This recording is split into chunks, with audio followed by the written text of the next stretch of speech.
Okay, so let's get started. And as you saw that we have already reduced the 30 minutes from the scheduled time, so we have to make sure that we play around with our schedule. So our first speaker here is Shilpa, and she is also representing JFrog. So she has more than 7 years of experience, and she is an ESL. So I would hand it over to Shilpa to introduce herself, and then she can walk you through what she has for workflow in modern DevOps culture. Yeah, DevSecOps, right? So most important scenario today.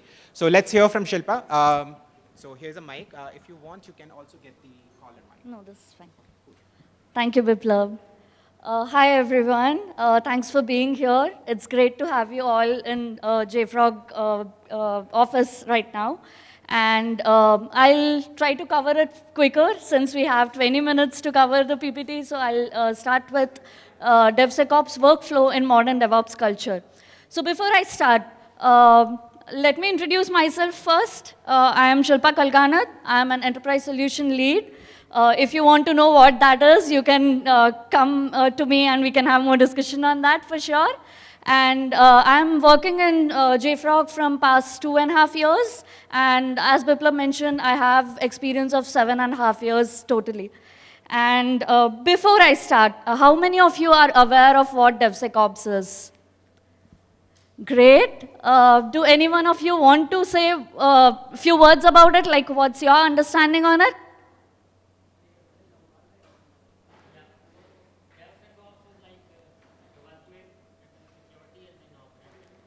That's right. Exactly. Right. So when it comes to DevSecOps, it's basically, as he mentioned, development, security, and operations.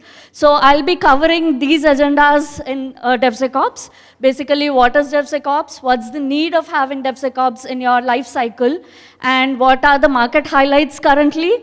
How it works? What are the best practices? And usage of DevSecOps in containers, as well as DevSecOps tools. And I'll also be covering very little about DevSecOps tools that are present in JFrog and how it can be used in CI/CD pipeline as well.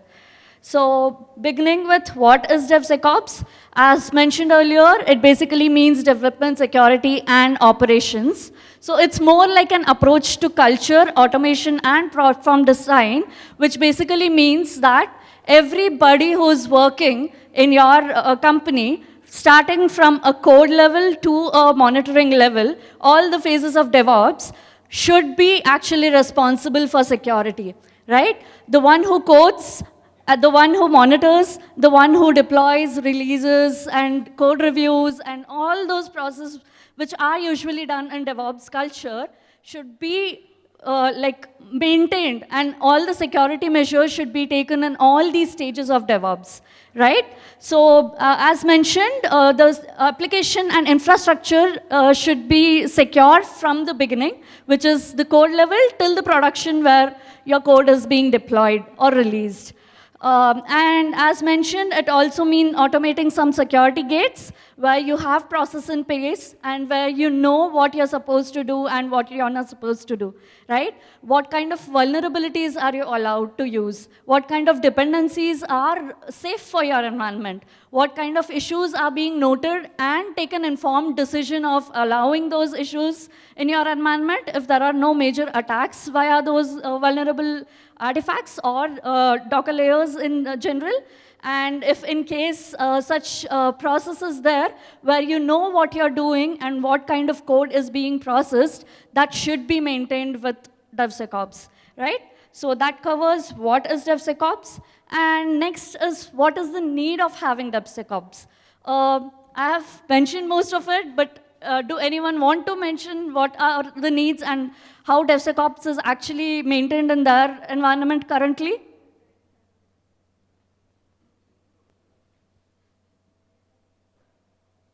Nobody?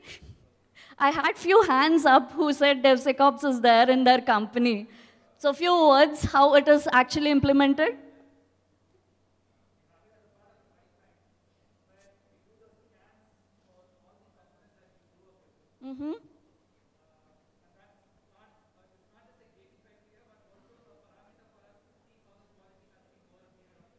Exactly, right. That's true. And keeping that in mind, as he mentioned, since you are very sure of what you're doing, it's rapid, it's cost-effective software delivery. How is it cost-effective? Like in general terms, if there is no sec in DevOps, that basically means you're not having security measures, you're not taking those measures, and you're passing your code to production without having security measures taken or a process set, right?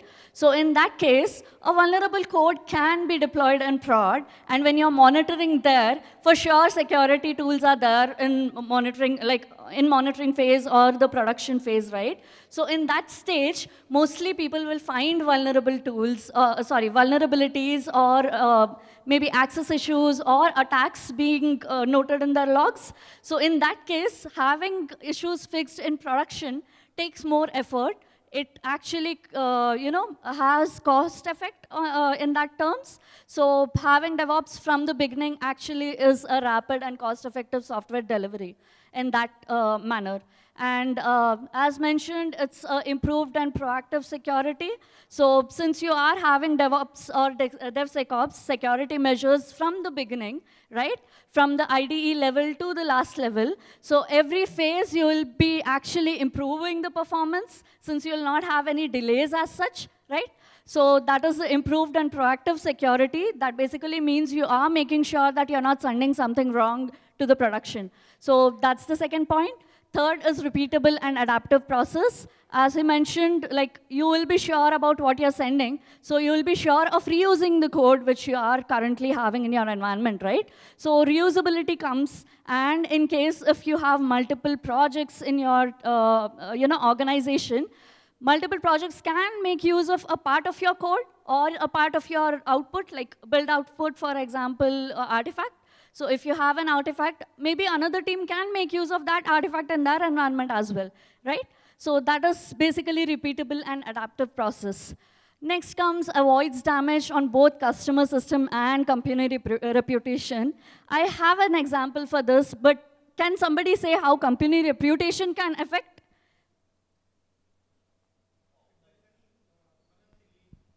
Exactly, right. So,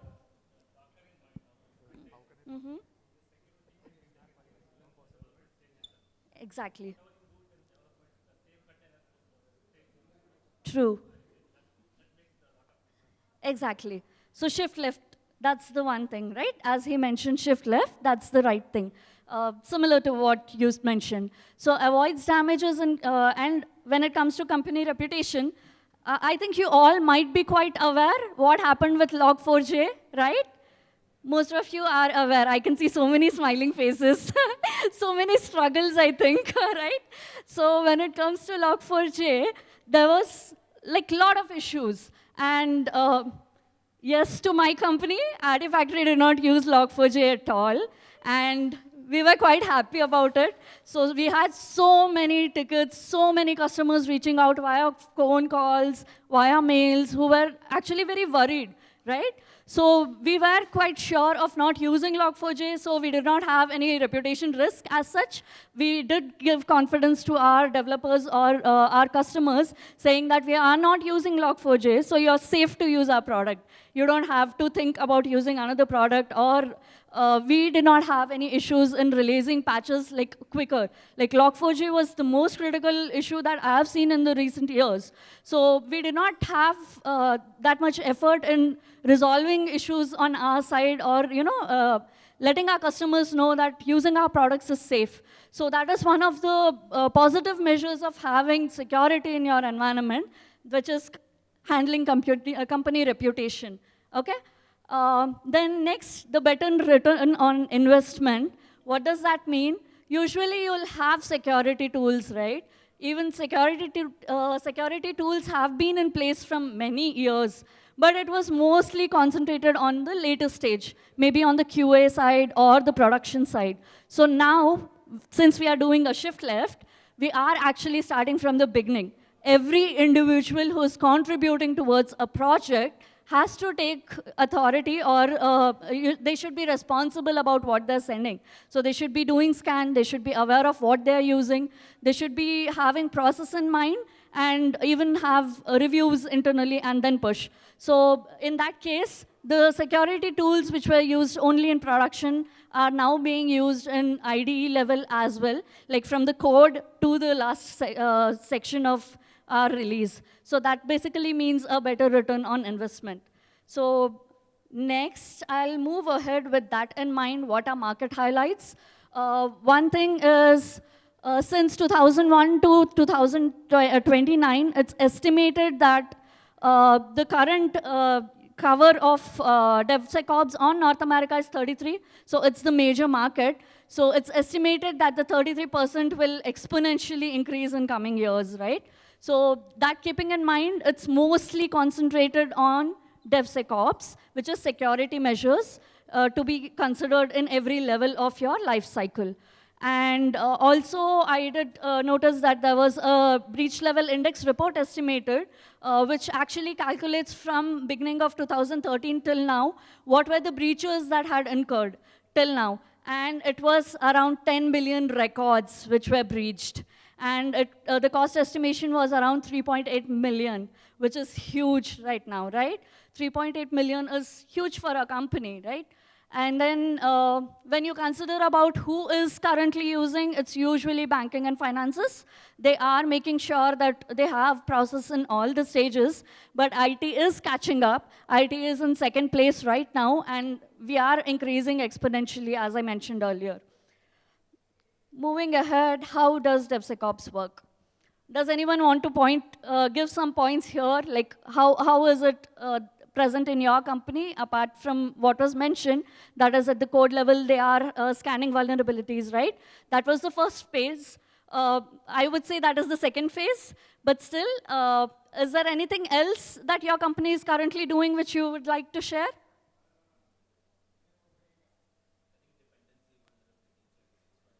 Right. Correct. Right. Mm-hmm.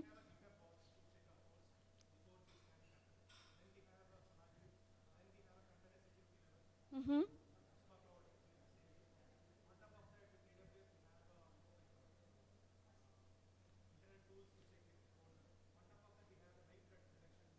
Mm-hmm.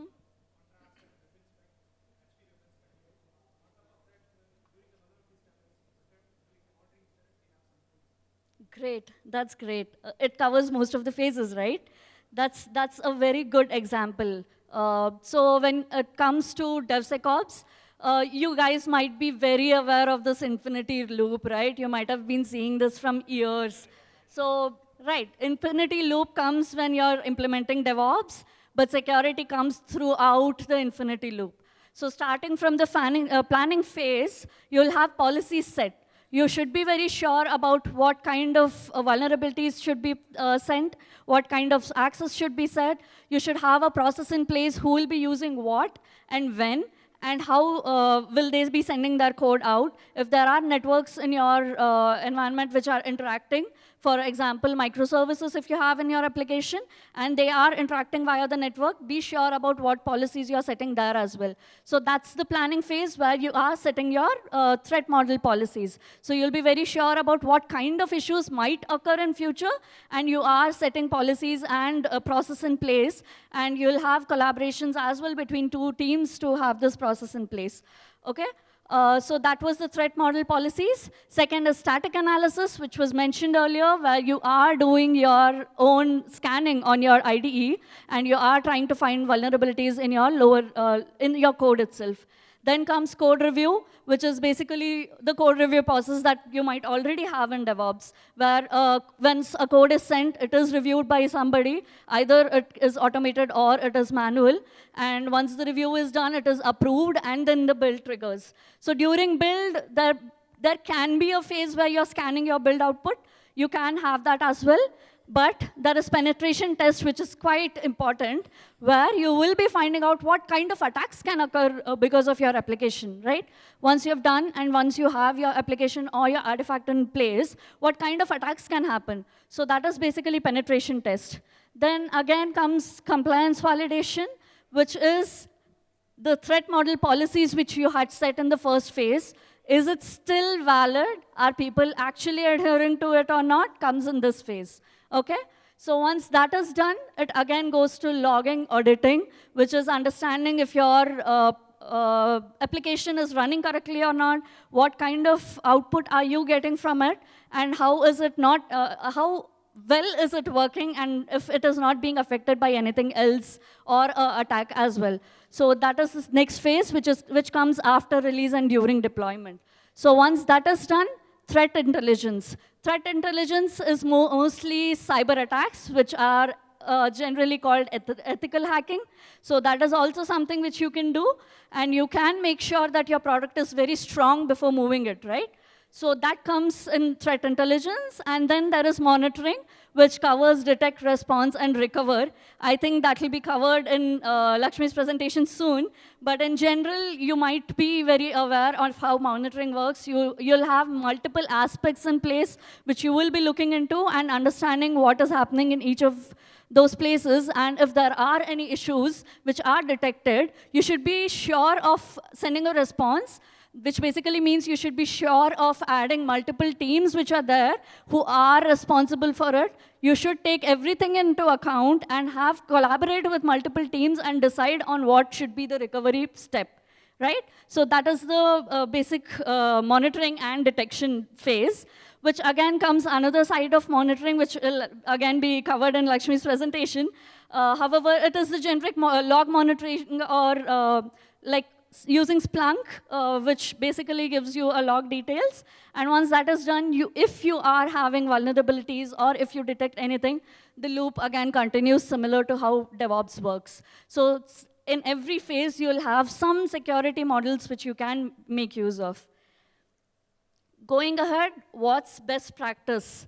So as we mentioned, shift left, that's the major thing, which basically covers everybody in the team is responsible for what you're doing, right? So everybody who's using code or a IDE can actually integrate multiple tools. We do have multiple tools in the market, which you can integrate with your IDE, and that can basically help you in resolving issues at the first level, that is CI/CD level itself. And as he mentioned, you can have dev environment where you understand how your code is behaving. If there are changes, again, repeat the infinity loop, and then move your code to QA. Again, the same process, then staging, monitor it, make sure that everything is going good, and only then move it to prod, right? That basically helps you in resolving most of your issues in the first phase itself. Then next, communication and process. As I mentioned in the monitoring phase earlier, where you have to recover, before recovering, you should have to send a response, right? So that basically means you have to collaborate between multiple teams and understand what kind of team is using what kind of process, so that you are actually setting threat policies, threat monitoring policies, which we discussed earlier. So you should have those in mind while you are having DevSecOps. So that is the second best practice, which we usually mention. And then comes engineering and compliance collaboration. So what does that basically mean? When it comes to security information, it's usually maintained by your compliance teams. They'll be quite updated on what kind of threats are available, what kind of vulnerabilities are known.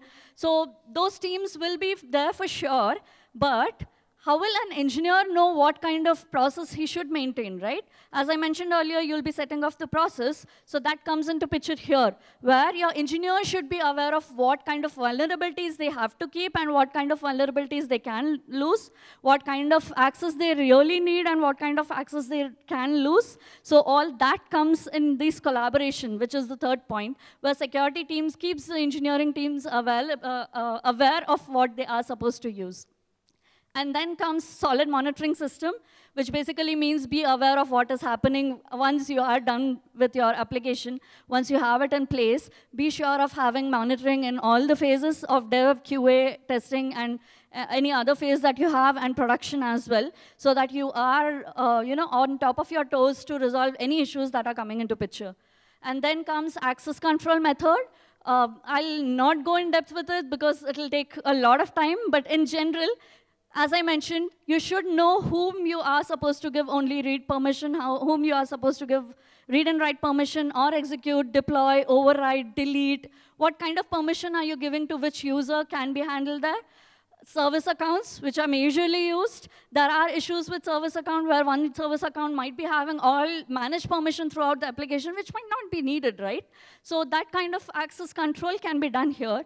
And also when it comes to giving read-write permissions towards the files that are being used in your application, you can also have that in this phase. So that is kind of best practices which are mentioned.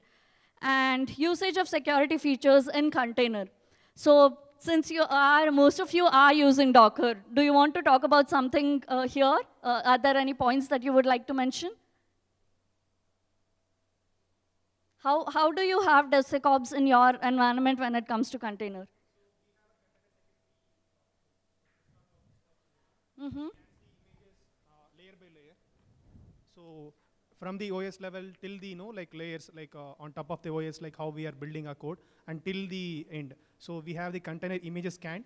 We'll have the security points, like once it is compliant or it is good or to use it. So we'll have that level. So which helps most of our post deployment issues to be sorted. So once we have the Docker image scanned, it is compliance, it is not a vulnerability free, it is a vulnerability free, then we are good to use in the next levels of our deployments. So which we can use it for till the production, or we can go on top of that build, on top of the other containers also. That makes sense. That's great. That's exactly what I wanted to cover here, which basically means when you are using containers, you should take security first approach. That is, every layer that you're using or the dependencies of those should be scanned, right? Because when it comes to a container, an individual container can impact your whole application or all the other containers which are on your kernel, right? As he mentioned, anything can make effect on any other part of your environment as well. So that's the basic topic that I even wanted to cover here. So when it comes to best practices, as I mentioned, scan each image and dependencies and be very sure of what you're doing.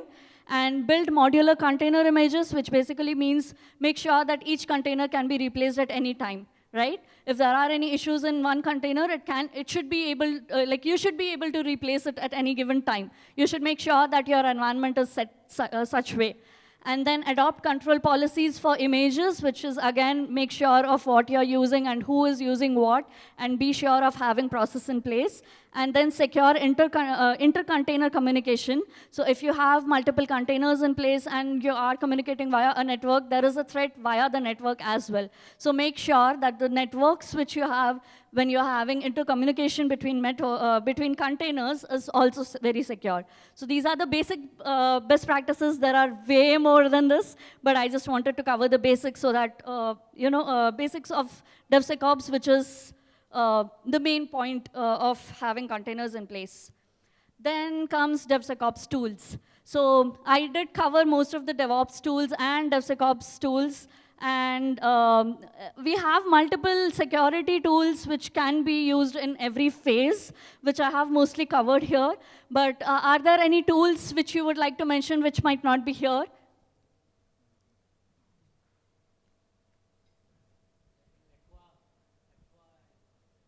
Aqua is not there? Which phase does that come in? I am not aware, sorry. Aqua security, it can scan the images. Mm-hmm. ACR and other container registries you have. Yeah, so it can scan the images like ACR and other container registry. You have to attach it to that Aqua security. Okay. And then it can also scan running containers by using the sidecar patterns. So it will inject something into the existing. The runtime, you mean? Yeah, right? it will inject something into that pod or that container, and it will run as a sidecar, and it will keep on analyzing it is not doing something which is not supposed to be done. Great. That's great to know. Is there any other tool anybody would like to mention? I think twistlock is also not there, right? Yeah, please. Contrast is there. Okay. HP Web Inspect is one of the major tool, and Fortify Scanner. Okay. And X-ray you have it like with the JFrog, obviously. Yeah, that's it. Okay, great. good to know. So maybe I can add them in my slide next time. But it's great to know that we have many more products, right? As mentioned, we have so many other things which we can incur or place in our DevSecOps, which helps us having security throughout the infinity loop, basically. So that said, I will be covering very little about our X-ray tool, and I can actually go on about it, but just to save the time, since I might be running out of time. So when it comes to X-ray, you can actually have X-ray integrated with your IDE, which is basically shifting left. You can you might be already using Visual Studio or any other IDE tools in your environment. So basically, you can have X-ray in place and integrate X-ray with those tools, applications, and X-ray can give you an on-demand scan output, right? So as soon, when and how you are coding and you have things in place, you can do an on-demand scan and get an output and take an informed decision on what you are sending out. Okay, so that's the first phase. The second phase is having security in CI/CD, where X-ray can be integrated with your build tools. And when you are doing a build, you can actually have a scan as well as soon as you have your output. Instead of sending it to a tool like Artifactory or any other artifact management tool or bid management tool, you can actually have a scan during the CI/CD process and then take an informed decision about it. So that is the second phase. When it comes to third phase, that is secure release and distribution. So that comes into picture when you are using distribution or any other release tool. So you can integrate X-ray with such tools as well and have your output even in the release phase. And once you have everything into production, you can rescan your outputs. So that happened during the Log4j, where we were rescanning all our products to understand if our product is having Log4j issue or not. And then we found out it's not there, and we were safe, thankfully. So X-ray really helped us in that phase as well to rescan the product that we already had in place. So you can do a history rescans in X-ray on the output that you already have by having your DB in X-ray synced with the vulnerability tool or the vulnerability database which is there outside, which are being updated regularly. So this was the basic of X-ray in CI/CD using JFrog platform. This basically covers my presentation. Are there any question and answer round? Like, we can have a question and answer if there are any queries for me. Both, actually. You can use it in IDE level, so there is on-demand scans as well, and you can actually use it in your prod as well. Once you are done with your production, you can do a rescans, is what I mentioned, so you can use it in that phase as well. So it basically covers the complete loop. That was what I had in my PPT earlier. It basically covers the complete loop. So you can have it in every phase. Okay, how different is it from 45? There are some difference. We can talk more about it.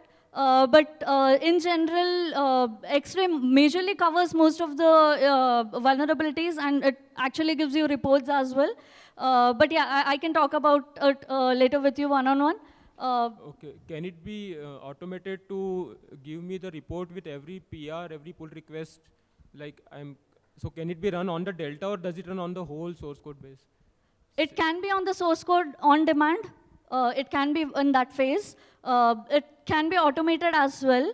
We have CLIs in place. JFrog CLI is there, which you can make use of to have automation in place. We do have APIs as well, which you can make use of. And when it comes to later in production phase as well, you can automate them again using the same APIs. There are rescan APIs, there are fresh scan APIs. So we do have both the options. And it highlights the found vulnerabilities as high, medium, low. Exactly, yes. We do have severities mentioned in our database, which will basically let us know if the vulnerability is critical, a high, low, or medium. We also have CVSS score, which will help you out if the vulnerability severity is not enough. There are CVSS score. We are with V3 protocol right now. We have updated our databases to handle v3 protocol currently. So scoring is also there for your help.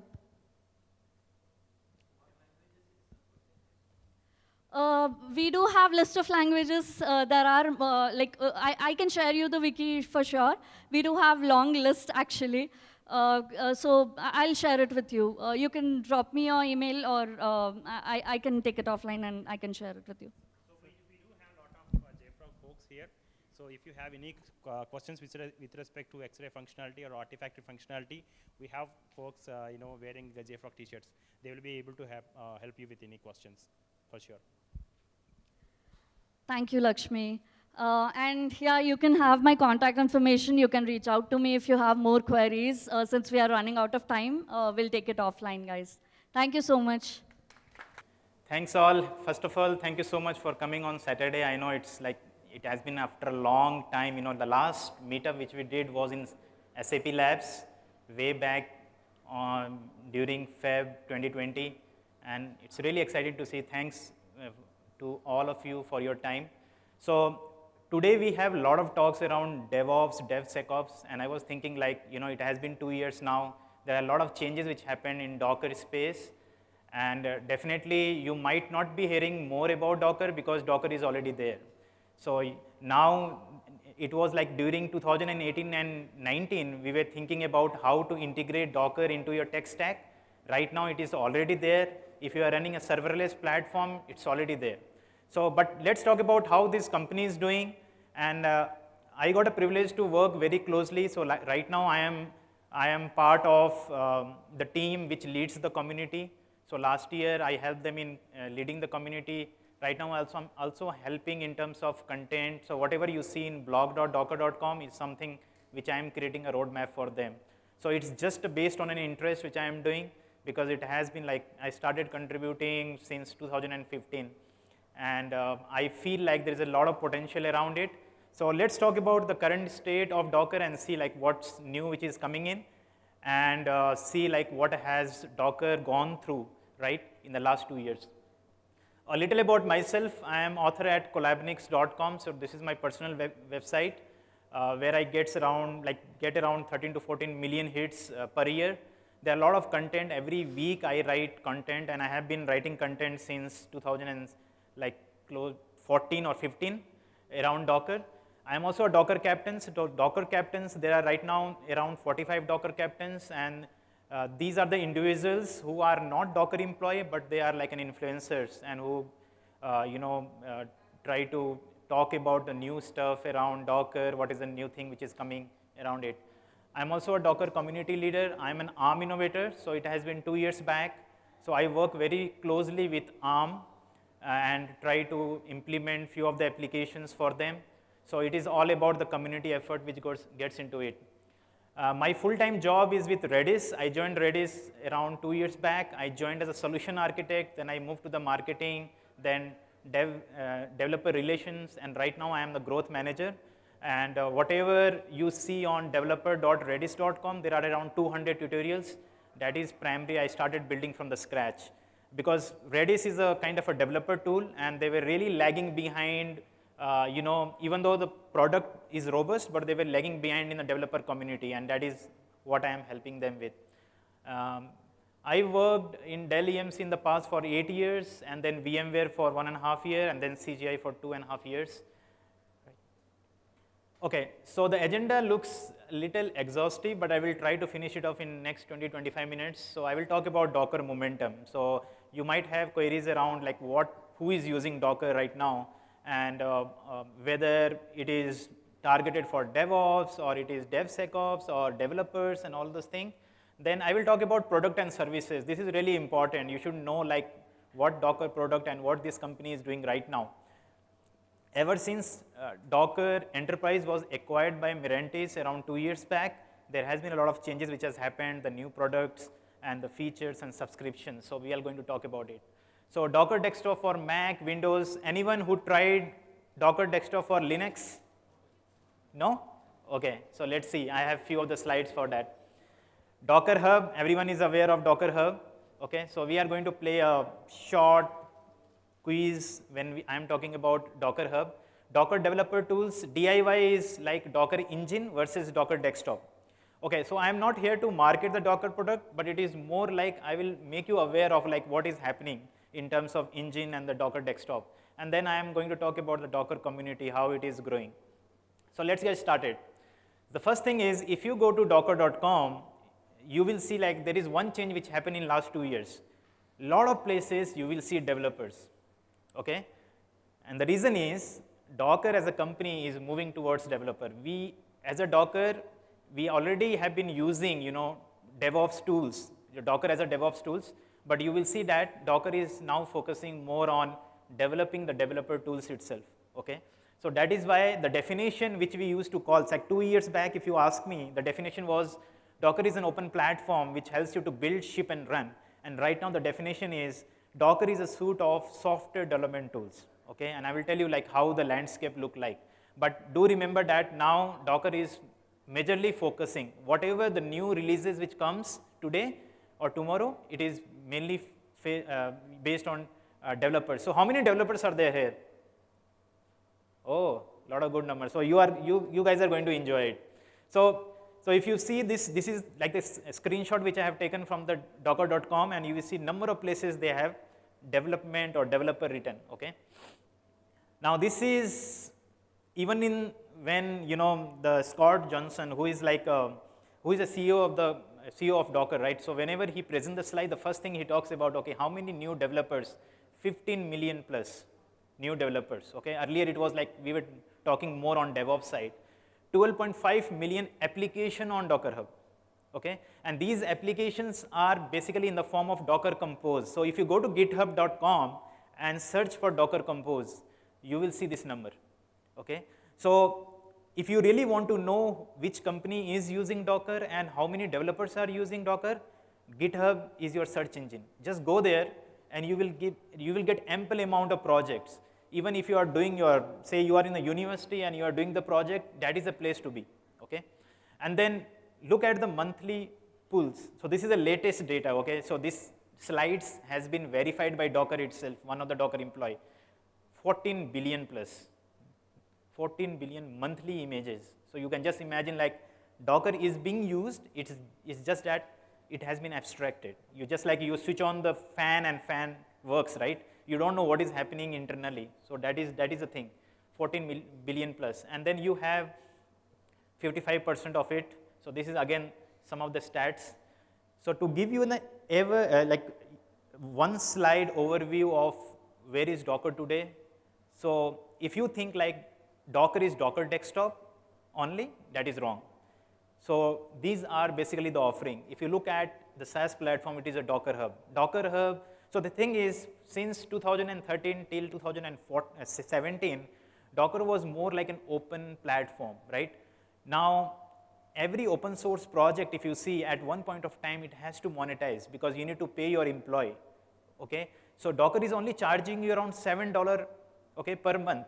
So we need to agree to the fact that no one is going to give you free food for forever, right? They have to give to the employee. You have to really deal with the developers. You don't really have to be on Raspberry Pi to build it. Sitting on my Apple or Mac OS, I can build an application using a tool called as BuildX. So there is one of the blog which I wrote, how you build ARM-based Docker images. So whatever the images which you are using on your laptop, and if you try to run it on Raspberry Pi, it is not going to work because what you build is an x86 image, and those images has to be ARM. So if you go to Docker Hub, you will see the different category of ARM images as well as x86 images. So do look out this particular link. I'm going to share this slide, but the whole idea of BuildKit is that. So using tools like BuildX, you can build ARM-based images sitting on your laptop. So you don't really have to be on IoT device. Other than that, one of the depreciated application is Docker apps. So anyone, because right now it is not being used, but anyone who has an idea what is Docker apps? So think of it as like if you want to build an application, build a Docker image which consists of WordPress. It already has microservices into it. So that is where the Docker app is. Say Docker, right now we do Docker pull and Nginx or Docker pull MySQL or WordPress. How about Docker pull WordPress? So that is for that reason, the Docker apps basically solves your problem of you are building some application in a development environment and you have to push it to the production. So this is the one, and then yeah, this is awesome compose which I talked. I'm going to skip this, and the last slide would be a Meetup community stats. So right now we have in a Meetup, if you go to meetup.com/pro/docker, you will see that there are 185,000 members, which means that there is a huge community. There is still, Docker is alive, because you might hear about a lot of other things about Docker, but there are members, there are 158 groups, 60 countries, and these meetups are happening, and definitely after the COVID, you will see more and more engagement. So these are basically the community-driven tutorials. We have a lot of, Sangam is there, who has been contributing on Collabnix. He has his own community, KubeDaily. So all of these communities, we have building a kind of lot of tools, Docker Labs, Docker tools. You want to get started with Docker, it's a Docker Labs, quite popular and accessed by millions of people. And then we have a Docker tools, which has all the list of Docker specific tools. We have Kube tools. There are 300 plus Kubernetes tools. Just imagine 300 tools, Kubernetes tools, you get access to it. And then if you want to start with Kubernetes, we have a Kube Labs. So it is a community-driven tutorials which you can go through it. So I think I'm done. I took more time for sure, but if you have any queries, we can always connect back, and I hope you found it useful. So any question or anything, one?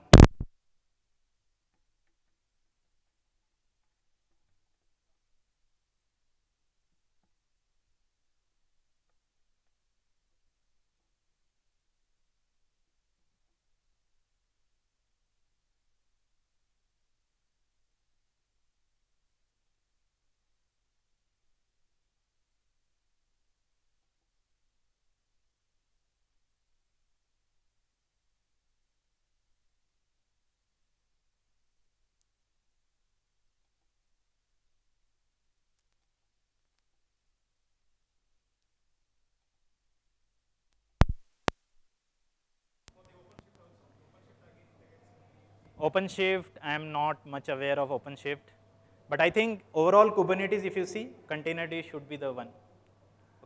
Okay, then we can talk offline, because already I am late.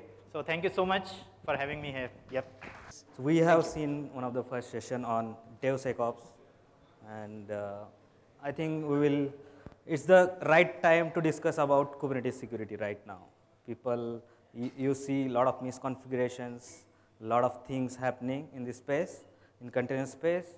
A little bit about me, I work at Tenable. I handle one of our open source project called TerraScan, which is infrastructure as a code security tool. And also I am a contributor to the Docker community. Also I am an AWS CDF community builder. And I have previously authored one of a course on K3s. How many of you use K3s? This is a lightweight Kubernetes version you can run on the Raspberry Pis and any kind of IoT device. It's by Rancher, one of a project, or maybe you use K3s OS. I work at Tenable. So Tenable is one of a cyber security exposure company. We are leading in vulnerability management, and we have acquired 2-3 companies, and I work mostly around Tenable CS, which is our infrastructure as a code security product. So without further ado, let's start on the topic. So this is the architecture, or this is the typical diagram we see in the Kubernetes world. That is, you have master node, you have cluster, you have repos. You may be deploying on-prem or cloud infrastructure. And there is a lot of attack vector, how we use and how we practice. I think as a developer, maybe you are a manager or whatever, you need to think to apply a security as a code practice in your organization. Kind of mindset you need to develop. So right from source code, access, I've seen a lot of Git repos, they deploy their secret publicly. So there is a lot of thing with source code repos. It's good to have some kind of Git action around it, so it can, whenever you do pull request, this kind of practice is needed. Another way is artifact repos, container images, and that need to be scanned in some way. Maybe you are using some kind of repos, or there is some kind of unauthorized access. We will talk about everything in detail. This is just an overview. And we have the master node. We have etcd, which is we take a backup, which Kubernetes handle their all the database. It is a key value. One of a project from CNCF. We have other control plane components. And so we have the worker node. We have host OS, kubelet, and other things. So everywhere you see some kind of attack vector. You see unauthorized access to the etcd. If your credential or kube-config file is leaked, so he can, or attacker can play with your Kubernetes cluster. Or unauthorized access to API, your API server. Or think about, there is a code is a different. There is a security of your Kubernetes cluster is different. Your app is different. So you need to think about overall. It's not like you just secure your Kubernetes cluster and you're not securing your code, right? So let's talk about secure design and code. So we know we are doing this software life cycle, and in life cycle you may heard of this thing called SAST or DAST, AST kind of.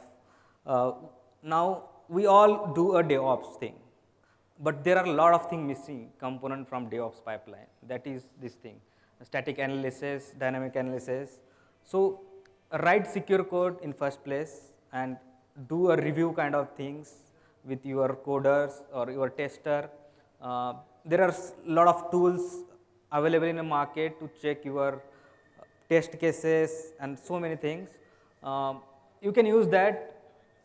Secure code is very important because the developer or DevOps engineer think just release, when we're gonna release, but they're never gonna think how their code is secure. And there is another thing is I really want to like empower to everybody use called software SBOM, or kind of what kind of artifact or dependencies you are using.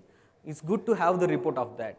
So you can track down what dependencies you are using, and you can track back. And there is a lot of, so one of the things, securing a code. Other thing is privilege escalation. So we run all the container. So how you are running these particular things? Is it in root access, unroot access?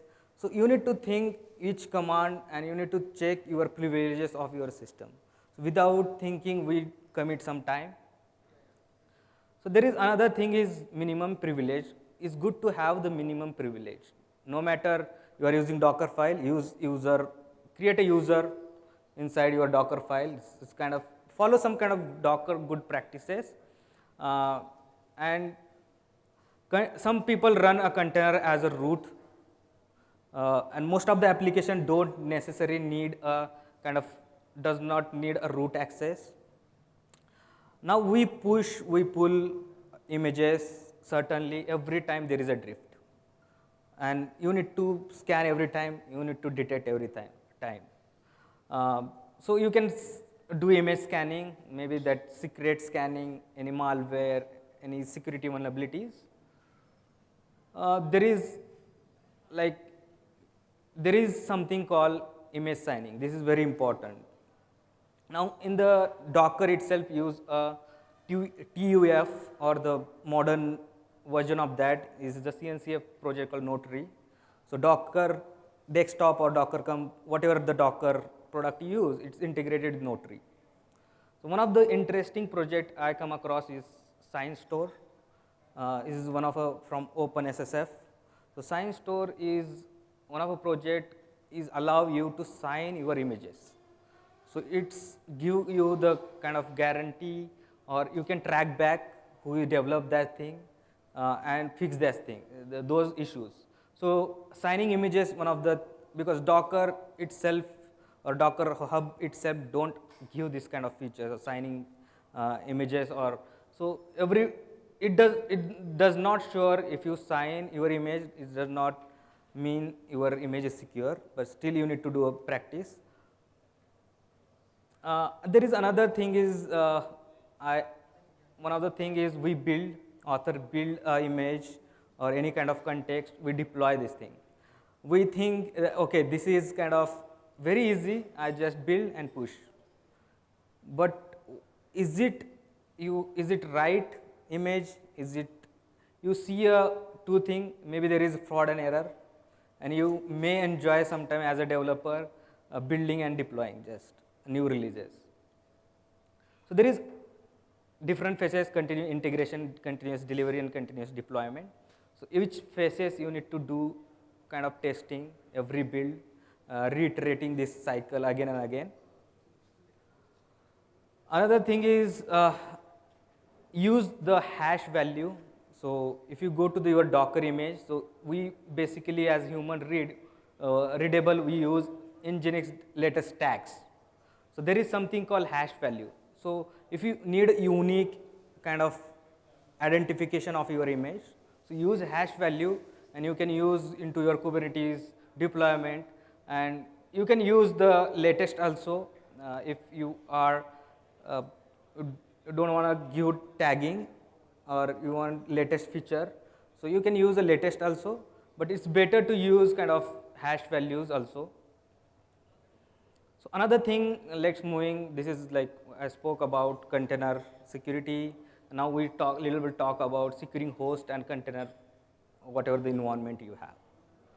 So the container, running container can be a override, right? So every time it's override.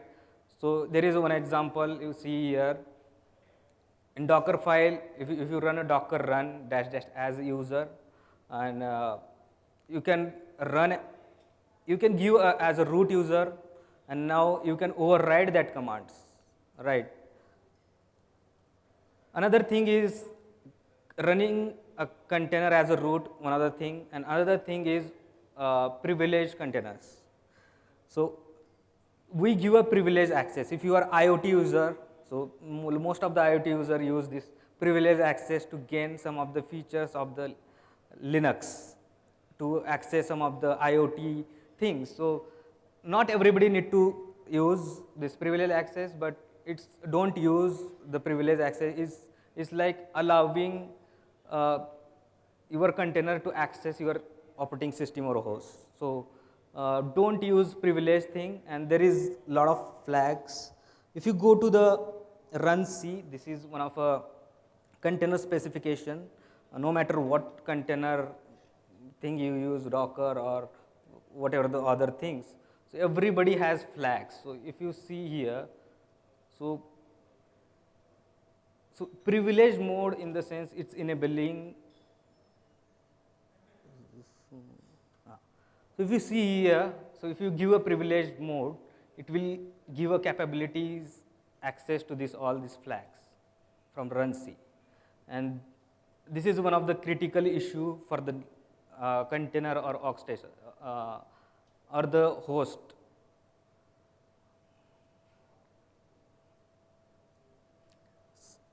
So moving forward, so this is another thing is container network, or so we use a networking feature. So there are like Docker use something called bridge, host, overlay network, underlay network. This is like 4 types it's used.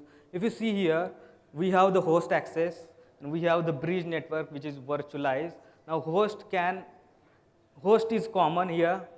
So host can access pretty much of the container thing. So another thing is we have closed container. If you run container with none, so it has no incoming and outgoing connections. If you have this kind of shared container, so host can share the have same access network to the host and this thing. Another thing is underlying network. So underlying network is like if you are using Mac user, there is something called Mac VLAN. If you go to the collaboration or Ajeet's blog, there is a wonderful blog on Mac LAN. There is overlay network. kind of virtualized network. So there is a different type of network. So use as per your need. So everybody has every step has some kind of security vector. So one of the thing is we use ports, and there is Docker automatically assigns some of the port if you don't give the ports, and from this 1 to 1024 there is restricted and privileged. Don't use this kind of ports when you run the application. Review your Docker file, audits, do kind of audits what happening in your network. Another thing is Docker socket. So Ajeet used something called play with Docker, right? It's kind of Docker inside Docker image. It pulls, it creates a playground, and you can do. So what it's doing is that it's giving access to your Docker socket. So it can allow one Docker inside one Docker. So it can communicate and pull the play that playground thing. So basically what happening is here, your socket file is kind of can be like having the privileged access. It's allowing all the privileged access, so it can access all the host thing. So don't use that. So it has different. Never allow your Docker socket access. It can be a very difficult. Anybody can get access or inside your host environment. So one of the thing is previously we discussed about something called bridge. So already I think I discussed. So if you are using the bridge network, so go to the setting and disable the Docker daemon configuration, and you can just give a read access only, because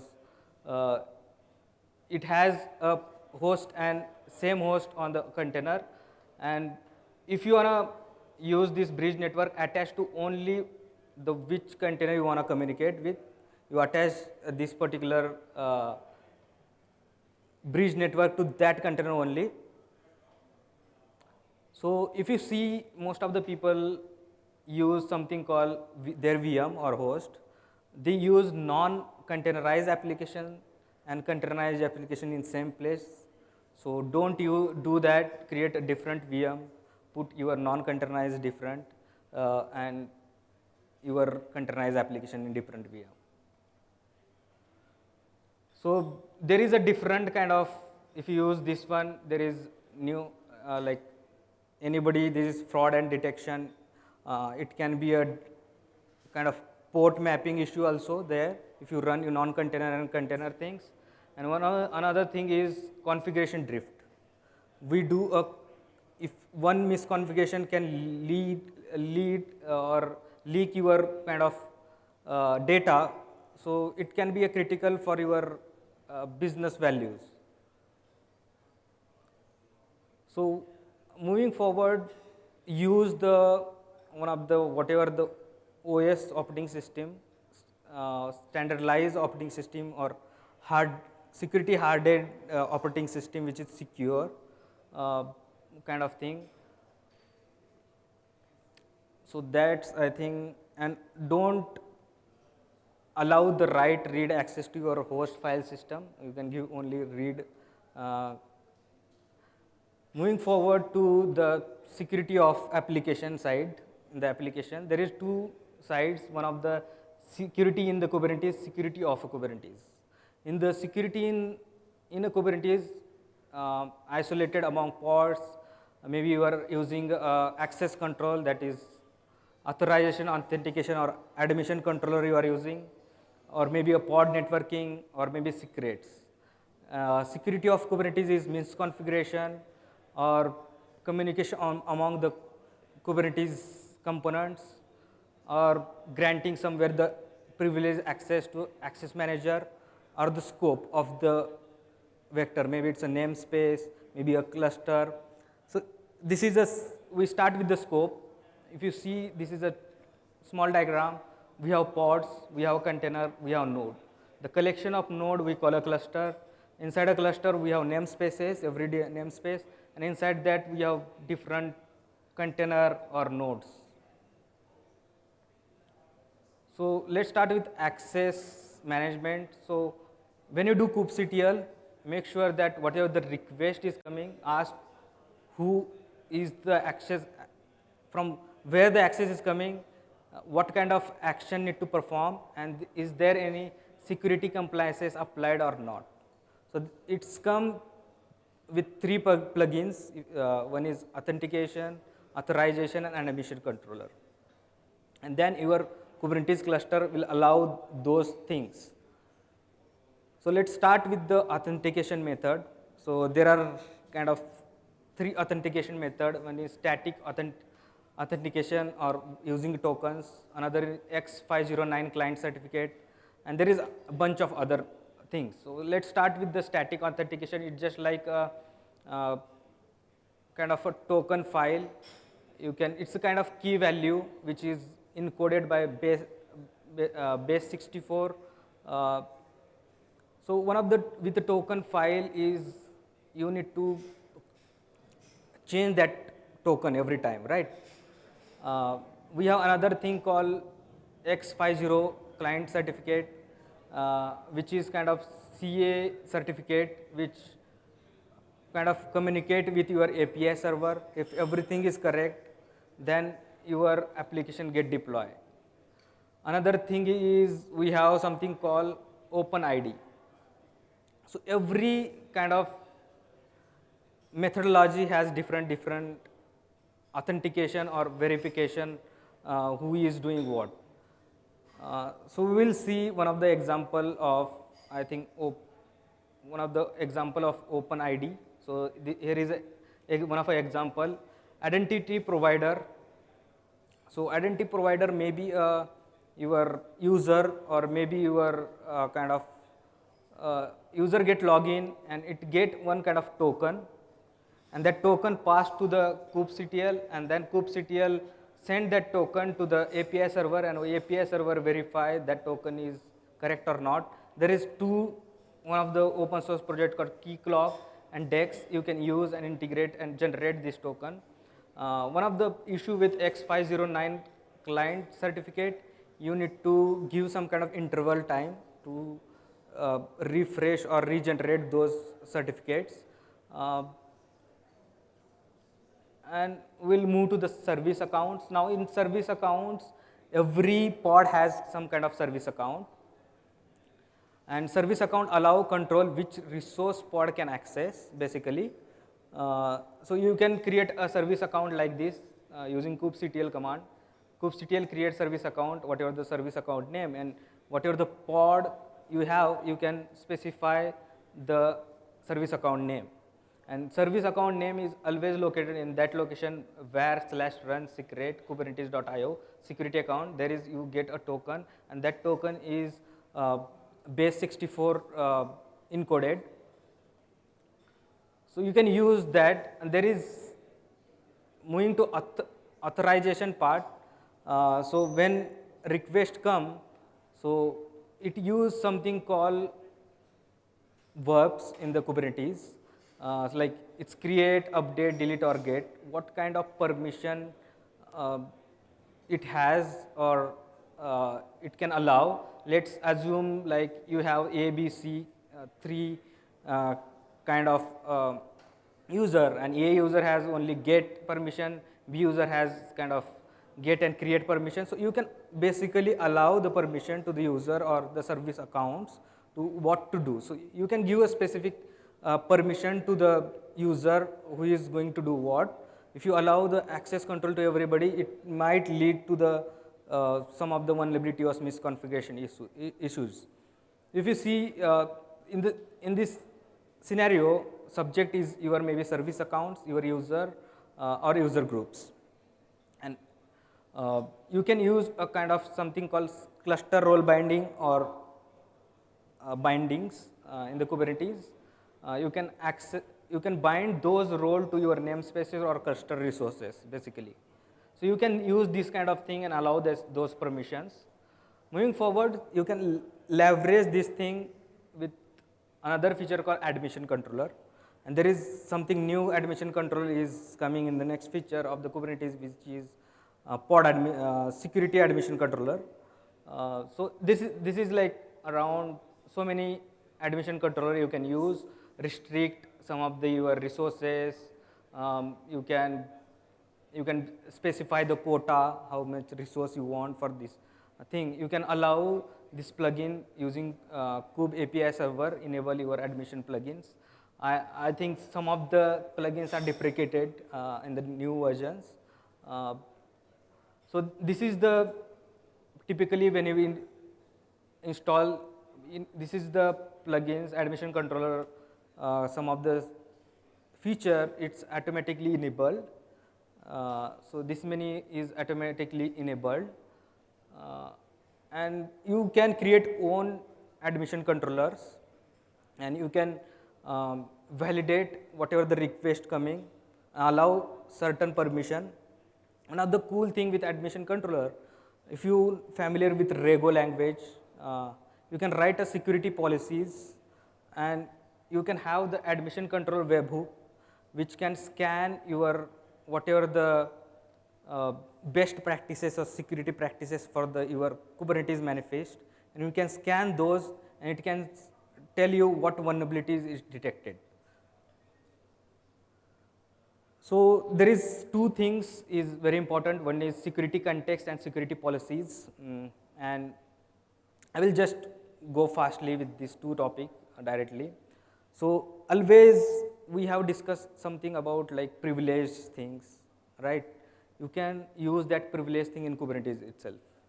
So in the container level, if you want to give the kind of privilege set kind of some kind of rules, it's good to have the best practice of secure context you can add. You can give same kind of run user as some kind of mode. So you can allow some kind of permission on your container level itself, so it can be secure. And you can have some kind of security policies. You can allow some of the features like privilege flags you can give. You can run as a root user. So this is some of the capabilities, some of the best practices, and there is a lot of best practices I will show end of the slides. Another thing is Kubernetes networking. So Kubernetes networking come with, it's not similar like Docker networking. So Kubernetes networking, if you want to enable the Kubernetes networking, you need to use something called CNI plugins, right? And one of the thing is, there is, every pod can talk with another pod, right? It can be a security issue. And you need to have some kind of traffic policies for network policies, what communication is happening. And this is one of a ingress or egress kind of example of network policy. You can give your kind as a network policy, and you can use labels to identify what to allow or not allow. If you see here, I give here is a label inventory, and it will just, if that label is matched, it allows that traffic. So you can give this is one of an example. You can give such kind of policies to in your network, what kind of what is allowed or not allowed. And moving forward to the secret, so how we encrypt our secret in the Kubernetes, or use third-party tools like Vault, HashiCorp Vault, or there is number of use environmental variable also is good. You can mount your kind of secrets. So that's it. I think this is too much I explained. So Tenable, if you want to try our product, you can go to the Tenable CS, one of the product which you can secure from code to cloud, and you scan, you get vulnerabilities, you get automatic remediation for that. You no need to do a code. We fix everything. So check it out, our open source project called TerraScan. So TerraScan is one of a leading project in CNCF space. If you are scanning Docker files, you want to scan best practices, whatever the practices I have shared. So you can scan that, and it will tell, okay, this is allow this. And it can tell what remediation, you can Google it, or check on our TerraScan site, you get the remediation, you fix that issue. So I think everybody is using a container, everybody is deploying thing, but they are not checking my code is secure or not. So this is one of a tool, open source tool you can use and leverage, and please give a gift star for this repo. I'm here happy to be part of this specific event. So I have been into middleware technologies before coming into the DevOps. So my journey with DevOps has started long back. I can enough say that, where people doesn't even know the definition of DevOps, that's when I started around 2012 or 2013 with the DevOps journey. So here I'm going to talk about a very day-to-day use case based topic, generally what we see in every day. So this is about monitoring and alerting in your business critical applications. So it all starts with inside JFrog. If you are a JFrog employee and maybe people can correlate why we always start with a why. So whenever a customer asks a question or whenever customer asks why you are doing like this, so everything, even in the internal communication or external communication, everything starts with a why. Okay, so why I'm talking about monitoring alerting methodology at this moment for this. Okay, so for that I need to define or I need to tell you about my role in JFrog first. So I'm a customer support manager. So our support team has been divided into multiple parts. So one of the majorly parts are divided. One of them is infrastructure support group. So what we do as an infrastructure support group, so when you talk about any JFrog applications, either it is an Artifactory or a mission control or an X-ray, what are all the things, what are all the problems that you get into with respect to configuring a JFrog application with a third-party server? Either it could be a LDAP, either it could be operating system installation, or you are installing Artifactory in a Kubernetes, you don't know what to do, or it could be a SAML configuration you are trying to do. So in short, whenever there is involvement of JFrog application with external thing, either it could be an upgrade issue because of some infrastructure issue or a performance issue, everything correlates, everything comes under the bucket of infrastructure support group. So I am the one who manages that specific group based out of Bangalore. So, so basically I want to discuss about the day-to-day scenarios that me or our team observes on a daily use case customer interaction basis. Okay, that is the main important topic. And why it is so important? What are all the problems that we run into as a customer support team? So we have seen the Artifactory being a centric of JFrog, all JFrog products. So we have seen JFrog application or the JFrog platform you call it. We have seen the JFrog application handling maybe 30 calls per minute, and we have seen the maximum of 5,000 calls handling per minute. So this is all depends on the customer to customer use case based. We have customers where they have optimized their entire infrastructure in such a way that they can do everything with a minimal of their infrastructure. What are the use cases that we have seen? What are the things that I have observed? What are the crazy things we have seen so far is what I'm going to discuss about this. Okay? So the second topic is the stack. What exactly the stack means? So everybody, when as part of this agile process or the DevOps or whatever you name it, end of the day, what you need a stable or a stabilized application running with minimum resources. That's it. So we have seen scenarios, and the scenarios will be explained later in this part. Okay? How can you optimize the hardware resources? I can tell you in one simple example. We have seen a customer. We have seen multiple customers, as a matter of fact, having a M3X large, M4X large AWS instances with 18 GB, 32 gigs of memory, and 8-core CPUs. But end of the day, what they are running the Artifactory as a JVM machine, as a JVM container with 4 gigs of memory. What are you doing with the remaining 25 bit? I'm just keeping it for the safe backside. So nobody is aware of it. When you don't know how to fine-tune your application, that's when the problem comes in. And also, obviously, it involves cost optimization. Okay? Outages. We have seen customers, the very same example I'm telling about. We have plenty much of resources. Customer complains, hey, my production Artifactory went down, it is critical. Yeah, it is critical. So the business critical applications needs to be monitored. How exactly they are behaving, and what is the methodology that you are seeing? What is the load that is being increased on your machine or the stack? You have to keep eye on each and everything. So that is when you can optimize them with a minimal cost interaction, and you can have more users accessing the application. Okay. Briefly, I'm not going to talk about there are precisely I'm talking about application level monitoring, a system level monitoring, a synthetic monitoring, and log aggregation, how we can implement, how we can have, what are the scenarios we have seen. At the same time, there are 2 additions to it where you can monitor a system that is being running as a Kubernetes cluster or network packet drop. So there are too many things that we can watch and learn and wait for it. But I'm just limiting my entire talk about these 4 different things only. Okay. What is it? Application level monitoring. So the application level monitoring is a crucial part in any business, right? So the major part comes with the right resources for the right application.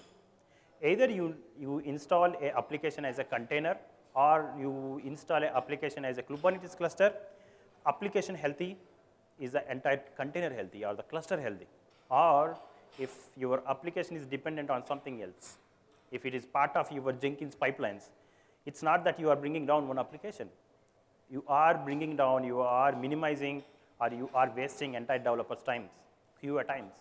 There are so many aspects of it. Okay. So during our time or whenever we interact with customers, the first phase that comes into our Artifactory JFrog platform, for example, I'm talking about the JVM heaps.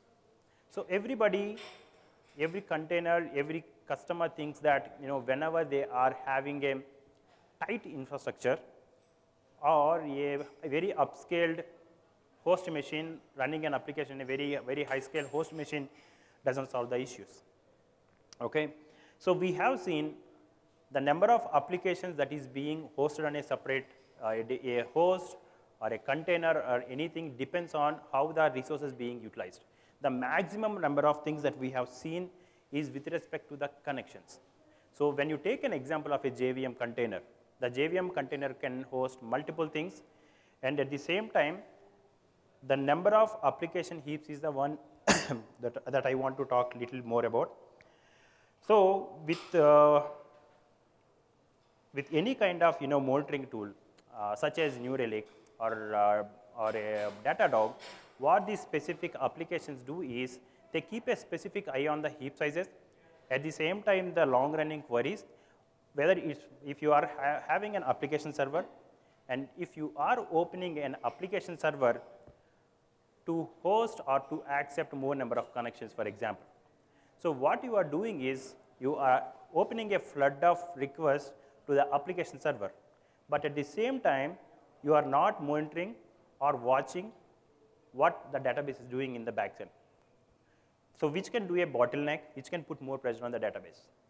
On the other hand, scaling up the application server might cause the front end, for example, a reverse proxy, something called Nginx or an Apache. So which is like having, by default, they have the mechanism of caching the request, right? So everything runs in a limit. So even if you are scaling up an application stack to wide range to accept the connection, and if you are not fine-tuning the front end, what is accepting the first connection, and whatever the database which is in the backside, which is not accepting the connection, if you are doing that, your application is not configured properly. It's not configured to be optimized. Okay.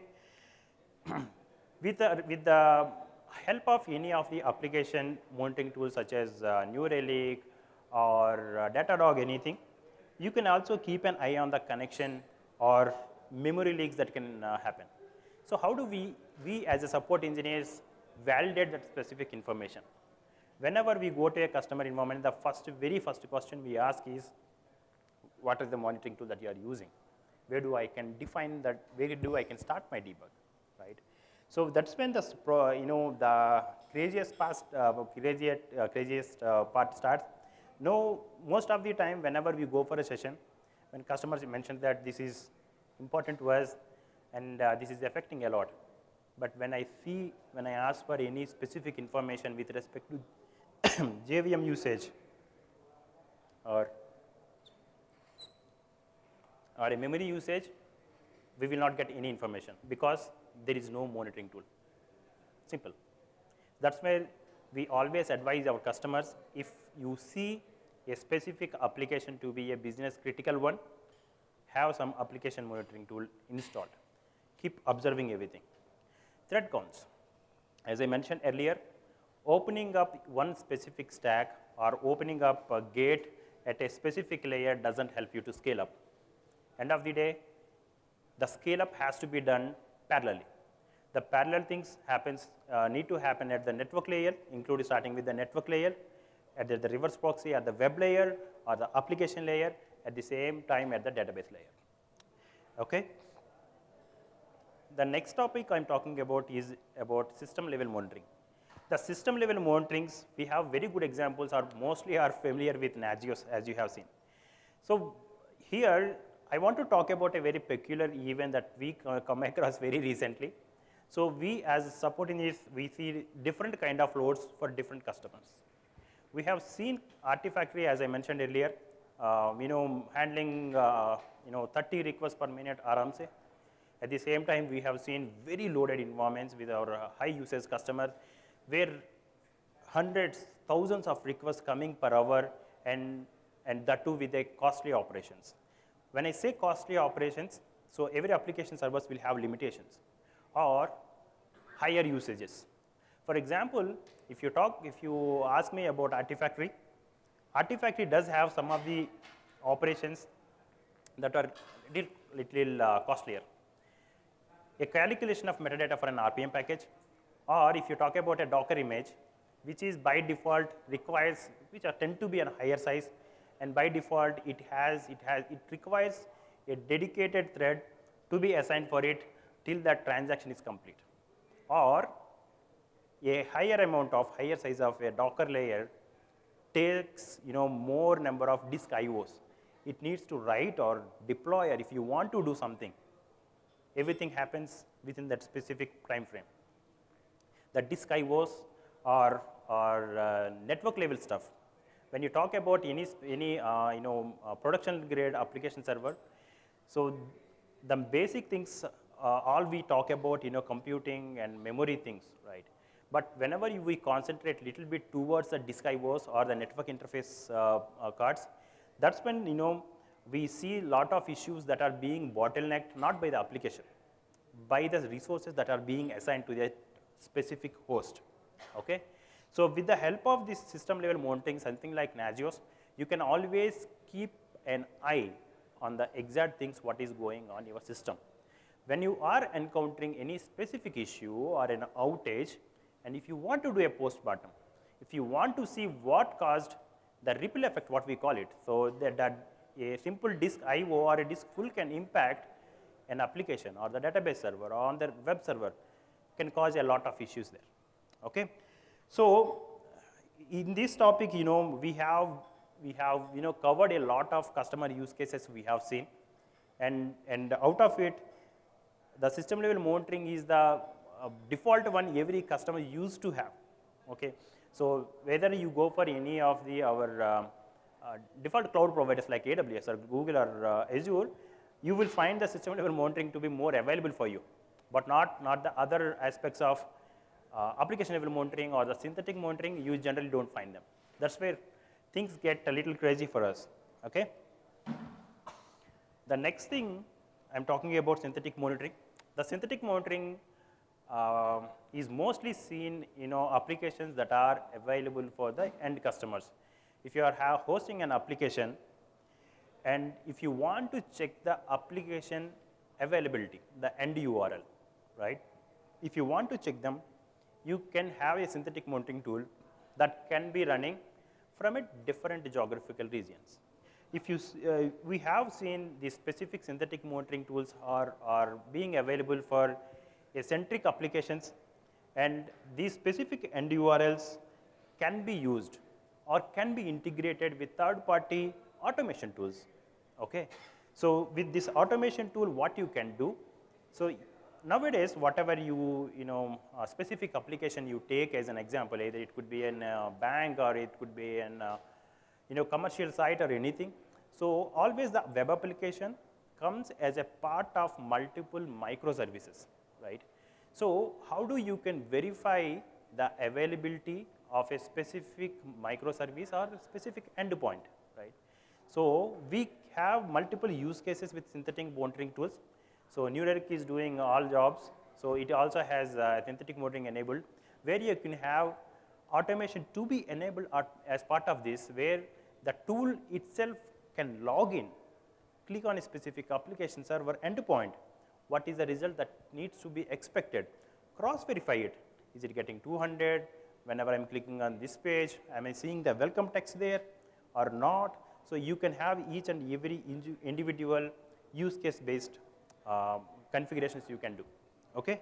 That is the scenario based testing can be done using this synthetic monitoring tools. The next aspect of it, when customers wants to know what is or how is my application performing, if my application is hosted in Australia, how it is performing in US. In US, I have Central America, I have different kind of American parts, how it is affecting me. How do you monitor them? What is the latency that is verified between the cross regions, different geographical regions? How exactly this is happening?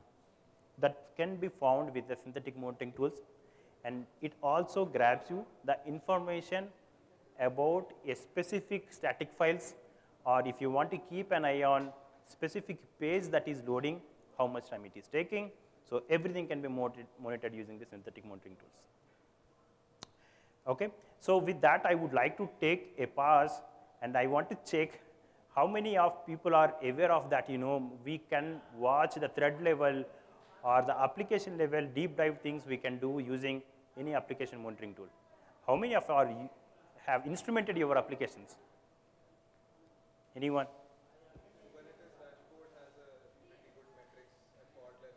At pod level using OpenMetrics or something, yes. In that aspect, I also like to have interest conversation with one of my team member that I can explain, right?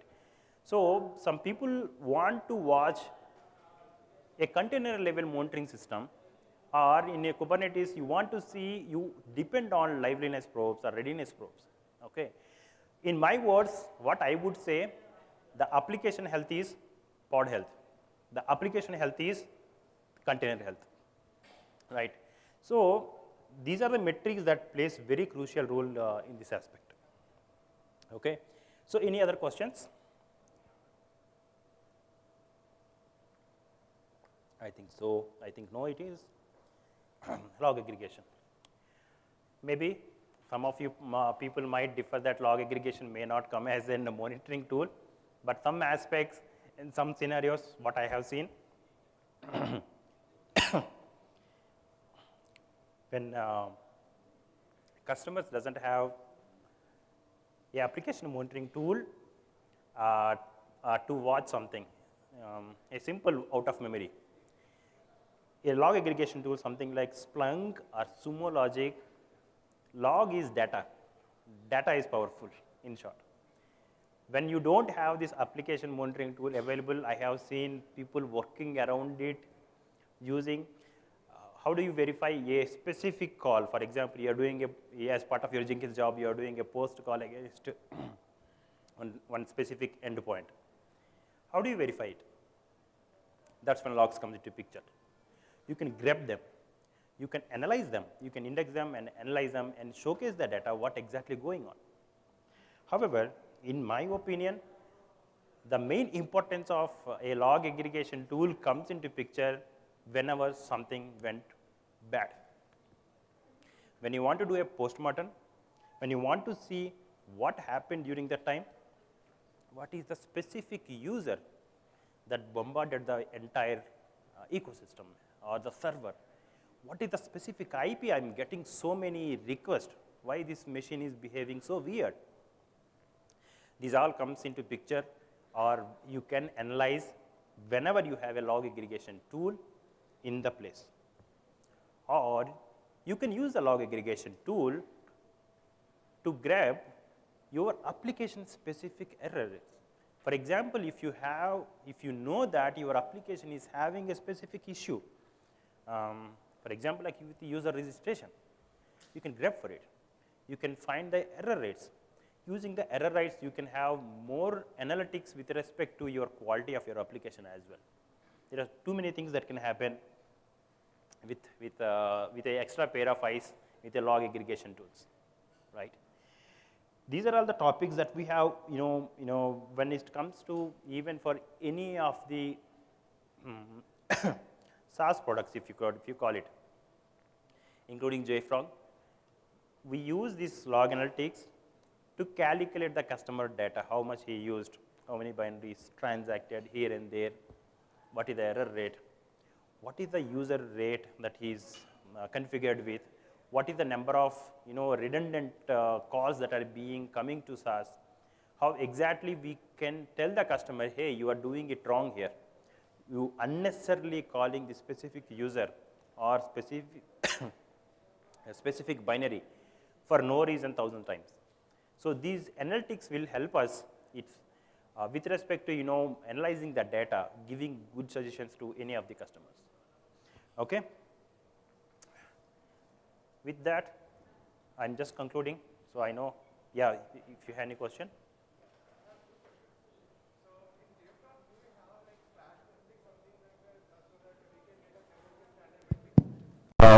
Come again. Okay.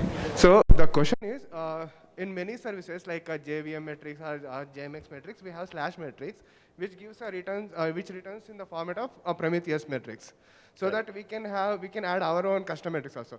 But do you have in JFrog, do we have that kind of endpoint where we can exactly check? So in JFrog, if I remember correctly, for all our Kubernetes installations, we support OpenMetrics as well as Prometheus.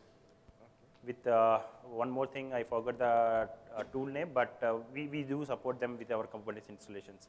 Okay, so is it part of your the product which already using for Artifactory, or it is separate product? It's a separate effort. Okay. It is mainly for to make it comfortable for the customers who are specifically using Kubernetes. So when it comes to their normal installations, when you talk about RPMs or anything, the log aggregations or the mounting part tend to be little easier. However, with the revolving adoption of Kubernetes, so we concentrate more onto that part, and when we do have metrics enablement for it. Okay. Okay. Coming to a second question. So recently I faced some question because as a DevOps engineer, I have to answer my managers. The question is like we have multiple services. So the multiple services are different hosted in different regions also. So somewhere in US East 1 and we are in India region.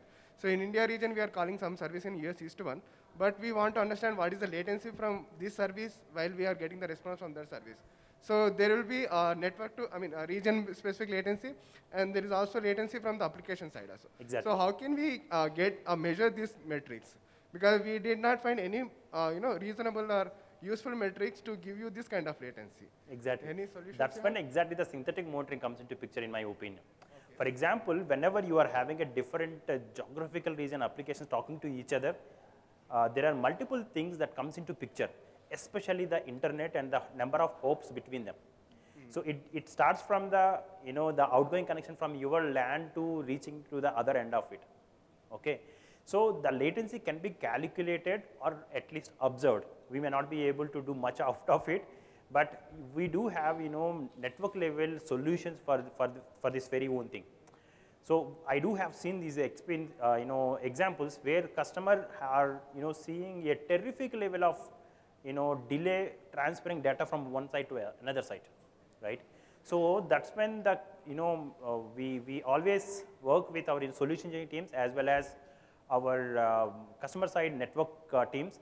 So we always come up with a joint plan in order to have a tunnel or an VPN or something that kind of where it can isolate the other hops in between them and minimize the latency between them. I can answer for that question. So your applications are hosted in cloud or on-prem? Cloud. AWS. we can able to test it from the APIs. So about the latency, gateway latency, backend latency, and the request sending. If it is a cross-region, no multi-region things, that we can able to test it. And coming to the point from what Lakshmi is saying about the latency where we can able to reduce it. So if it is a cloud hosted, we can able to make it from the VNet, if it, in case of Azure. If we keep it VNet, we can able to minimize the latency. If not, we can able to do that. We can have a self-hosted gateway so that you can keep the gateway in your premises till the applications are with Azure or whatever the cloud that is. So we can reduce the latency that way. So that way you can able to achieve. So coming to your first question, so about the, what question is it that? Okay, so it is about the node exporters that we have in Prometheus, if in case you can able to use it. So from the JFrog, what happens is, it is a default state, and there is no custom as far as I see, and we can get it from the native Kubernetes thing. So from node exporters, we have many exporters from the Prometheus. We can able to extract the logs, and we can able to play around it. That's what. And I have one question with Lakshmi. Yeah. So whatever that you have given right now, it's completely on the on-premises dev stack. Correct. So about the cloud native setup, it is entirely different, I could say. Not entirely, but what that person said. About the Prometheus and Grafana integration with the native Kubernetes setup, we can able to have a system level or the pod or cluster level metrics from the Prometheus and Grafana using the node exporters. Correct. Coming to the application level metrics, we can have these sidecars, like Splunk forwarder as a sidecar container, or Datadog, Dynatrace logs, correct, so that we can have everything.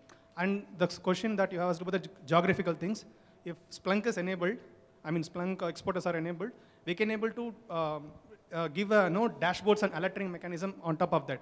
So no need to do an external thing with respect to geography. So we can able to have, if your Splunk query language is set it in that way, your logs also supports for that. In case of where your logs come from, which particular region, in case of Azure or AWS, we can get the correct native support. So we can able to segregate it that way. So that solves your problem. You need to go to the external. If it is on Kubernetes level, I'm saying. Makes sense. Thank you. Thank you. So any other questions? Yeah. Any more question? No? All righty. Thank you so much, Lakshmi. Thank you. Hey guys, how are you? Audible? Okay, all awake? Amazing. So it's very strategic actual timing, okay? After lunch or before lunch, it is very strategic, and thank God Lakshmi took my spot. It was about to be my session before lunch, so it was one of my hardest during my college time. Like every second it's like an year for me, okay? I need to get through this hour to get the lunch, but I'm happy now. It's been changed. Can I go ahead, or you have something to say? Thank you. Amazing. Hopefully this goes soon. Okay guys, so this is the topic, DevSecOps. Don't worry, there is no term like that. I just made it up, okay? So, but the end goal is this. I wanted to talk about blockchain, DevOps, or a trusted security, or a trusted binaries. So that is the end goal. Okay, amazing. And again, a disclaimer, everything that I'm discussing is my personal opinion, nothing affiliated to JFrog as well as Docker community, just to be fair. Okay, this is based on my personal experience. If you have any detailed questions, we can take it offline. Okay, no problem. About me, I don't want to brag too much about myself, but all the information are already here. So I'm currently working as a solution engineering manager from JFrog. I have 14 plus years of experience. I was working as a data scientist in the past. I think I'm running a bit faster. Stop me if it is a bit fast. Okay, so I fell in love with DevOps, and here I am. Okay. This is the agenda. I don't have like too much content to discuss, so I've managed it with a lot of Marvel and DC comics. So again, it won't be like too much technical. Okay, so some 101s. Okay, what I'm going to talk about, some 101s, then current challenges, proposed architecture or proposed approaches, and then a small demo, if time permits. Okay, I don't want to bore you with these things because all the folks have explained about what is DevOps. You know much better than DevOps than me, so I'm just going to skip this. Again, this, a famous infinity symbol. So how many of you are not aware of DevOps? Okay, okay, I'm not going to count you. Okay, I have two folks, we can talk at this separately. Okay, okay, now it is important, history of blockchain. How many of you are aware of blockchain, first of all? Okay, there are too many folks, then I cannot talk whatever that comes into my mind, then okay, let me structure it. Okay, so I thought of giving some gyan here, but since you're aware of blockchain, let me try to talk some sense. Okay, this is the history, how it all started from 1991 till 2018. I'll share you this slide, have a look at it at your own time. Okay, but the current trend is this. We moved away from a traditional blockchain kind of a concept into an application mode. So now industry is adapting more towards an application side, okay, using blockchain as a technology. But before I dive on to what are the applications, right? So considering there are few hands that have not been raised, just to give you a background, what is a blockchain, okay? Bitcoin is not a blockchain, okay? Bitcoin is an application of a blockchain, so Bitcoin is not a blockchain at all, okay? Just to be clear. But first, what is a block? This is an example I took from internet, okay? This is how a simple block would look like, okay? It has multiple transactions. This is a Bitcoin block, okay? So I am sending money from A to B, and all these information it will contain. It creates a hash. So whenever there is a change here, a new hash would be created. There is something called previous. This tells you a previous block. Every block has some kind of a restriction, like it cannot cross beyond 1 MB, or it cannot have more than 10 files or something like that. Some kind of restrictions are there, okay? So this is what a block is. So you can say, what is blockchain, right? What would be a blockchain now? Chain of blocks, right? As simple as that. This is blockchain, okay? It's a growing list of data blocks that I've showed you now that are interlinked with each other. The previous, right, it is the reference to the previous one. So if somebody tampers it, this is how we figure it out, okay? There is another concept called decentralized, distributed, DApps, solidity, a lot of things are there. I don't know most of the things, so I'm not going to talk about it, okay? Some of the key features, this is very important. What are the key features that makes blockchain so special, okay? Trustless, decentralized, distributed, you can read this. Okay, what do you mean by trustless? So you can think of a bank, right? You have a central authority. When you send the money, it goes via the central authority. You are trusting somebody to do that for you.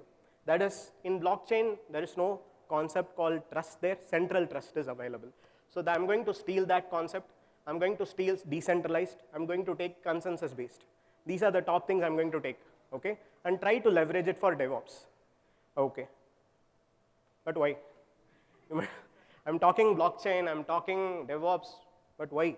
You should understand, right? So first, let me introduce to the problem, right? What are the problems I see? As a part of my day-to-day job, right, I'm part of a solution architects team. So we meet a lot of prospects. We meet a lot of enterprise customers. We see what are the different challenges they go through. Okay, so some highlights. Software is everywhere. Automation of almost all the customer I talk to, they want to automate everything. So it creates or amplified security attacks. Data is moving from one place to another place, correct? Next, not all software is built by your team. True, right? You download a lot of dependencies to do the day-to-day job, right? Not everything is built by you. Third, this is very important. This comes where the mining concepts. So a lot of non-traceable financial rewards are there if you solve certain things like hacking, or you can find crypto hackers, crypto-jacking concepts are there. So these are the major things or problems that is making in this current DevOps side, okay? Some stats, you can have a look at it, but this is based on the report below. The attacks, cybersecurity attacks based on crypto has grown 6.5x in the past 6 years, okay? A cognitive dissonance. How many of you know what is cognitive dissonance? I just Googled it before this, but how many of you know this? Okay, fine. So it is like their behavior and their actual actions is different. I think something and I do something, okay, like this. So in this case, most of the Fortune 500 companies, right, they feel they are more equipped to tackle any kind of challenges that come in their way. But 60% of them don't know what to do when an attack occurs. They think they are ready, but they don't know what to do. And 69% of the execs don't question their current practices. This is a challenge, right? This is a real challenge. We talk with a lot of customers, okay? They say, I'm ready. I don't need your solution at all. But we dig deeper. They don't have anything at all. So this is why I'm going to talk about this. We need to act now. Okay, this is more like a Trojan horse. You can say, I forgot the movie name again, but again, it comes from that. Okay, 64% in the past 12 months, like Log4j, NPM attack, Angular thing, a lot of things happen in the past 12 months. So we need to act now. Again, how? Any ideas? Okay. Fine, I expected no ideas. Even I don't have anyone before this meeting, but one of the, it is fine. Ideally, it's a journey of a software. A developer is coding. From here, it goes to VCS, build, and all these things. It becomes a deployable software, right? That is the journey of a software. So the whole chain of events is called software supply chain. So at every step in the whole process, we would have some kind of a metadata generated. This is a traditional simplified software supply chain. This is a microservice. Don't ask me what is MS1. It is a microservice. From their code till the deployment, the whole process occurs. But the idea behind this thing is every step generates some kind of a log file. So I'm going to aggregate all the file. Now correlate with a blockchain. Every step I would get some kind of a block or some kind of data. I'm going to add it to a blockchain, add it to a ledger, sign it with that. Okay? So if I add it, it becomes immutable. So if somebody tampered with an application, I have a way to find out what happened. That is the simplest idea. Okay? But you might ask me, this seems to be very well written, but where do you think the issues would come, right? So again, a simplified thing. The red ones, right? These are all the various places where it can go wrong. Okay? Anybody can tamper with these red areas. This one is very important. I'll cover it at a later point. But from a developer till the consumer, these are all the various places a software can be hacked or somebody can tamper with your application. Anything can happen. This is again, by the way, from something called Salsa. Okay? Okay. So can everybody raise their hands, guys? Just once? Okay. Just to make sure you're not sleeping. Thank you. Okay. There is something called Salsa. Salsa is again a supply chain levels for software artifacts. It is given by Google. You can have a look at it. It is actually a framework. How to develop or how to frame your CI/CD in a right way. Salsa. Okay. Have a look at it. It's very cool. But using all these things, right, I need these things. I need an automated supply chain. I need a trustworthy one. At the same time, I need dependable. I wanted to put my photo here, but it's fine. Okay, dependable. Okay, that would make much more sense to JFrog guys. Okay, no offense. Now the question is, right, I have my CI/CD pipeline. I've explained you about CI/CD pipeline. I've explained you about metadata. But every step in the CI/CD pipeline generates some data. But does your pipeline capture this? Most of you guys are from DevOps world. Do you think, are you leveraging your metadata in a much more better way? Okay. Yes, I'm seeing a hand. Okay. Then I have a partner there. I hope you're using JFrog solution. If not, we'll discuss offline. Okay. So, so one of the solution that we have in JFrog is, right, the signed pipelines. This is, I would say, world first. It launched last year. We use blockchain's core technology, the crypto signing feature, as a part of our whole CI/CD process. Okay. I'll give you a short demo. Okay, but this is a feature that we launched last year. We use blockchain, crypto ledger verification as an underlying technology to have the metadata generated at every step in the whole process. We sign it. Okay, on a high level. I'll share you documents to go through it at a later point. Okay, this is a quick demo of 2 minutes video. I'll fast track it. This is a very simple explanation of telling you first time I'm trying to have a development pipeline. I'm having a production pipeline. In development pipeline, after I pushed a binary, somebody tampered with it. Somebody hacked it. So first they will show the normal flow. Then they will tell you about signed pipelines flow. It would take 2 minutes, but I'm going to give you that. It's more like a karaoke. I'll speak it for it. Okay? Okay. They're trying to hack it using a simple curl command. Hopefully the video is good. Okay. So in the first scenario, though we have an hacked or a tampered binary, it's simply got promoted to a development or deployment into a production because there is no step, or we're not leveraging any existing security things here. So I'm adding a signed pipelines now. At every step in the whole CI/CD process, like a developer checked in, I'm going to capture that. When it triggers a new build, I'm going to capture that. So it does everything internally. Okay? If something like that happens, the build will get failed. Okay? Because the pipeline will understand there is an underlying change. There is a change. Somebody tried to tamper your ledger. Here it is. Okay? It was fast. Okay? Okay. Now, do you think we have a solution now? Nothing bad can happen now, right? So I have a pipeline now. Yes. Okay. I have a pipeline now that's kind of safeguarded. with a signed or some cryptographic, some state-of-the-art new thing that I'm not sure what it is. It's been safeguarded by that. But we have a small loophole in the previous thing that I've explained, okay? That lead to this. Most of you guys might have heard about it, Log4 shell that happened on December. Previous to this, there was an NPM attack. Previous to that, there was a SonarWind Cube hacks. A lot of things happened. So what led to this? One of the points that I mentioned in the first slide, right? Not all the software you develop belongs to you. You are using third-party dependencies. But I have a crypto kind of a verification, that is fine. But that simply verifies if something has been tampered with in my pipeline. But before that, who takes care of that, right? So this is again from SolarWind. Who do you trust? You can simply say I'm downloading all the things from a central place like this, Maven Central, Docker Hub, NPM. Now at least NPM is somewhat better because it is backed by Microsoft. They have some funding now, but still, I'm downloading from a central place, so I don't know who to trust anymore, right? How do I trust just by the release note saying that this has all the fixes? How can I blindly trust? So this led to another way of dealing things. It is a zero trust binary network. Rather than having a centralized repository like NPM, Docker Hub, other things, right? Why not centralize it? Let's use the blockchain concept and decentralize it. Like blockchain has two different concepts, decentralized and distributed. I'm going to steal those things. We are going to build a decentralized package registry.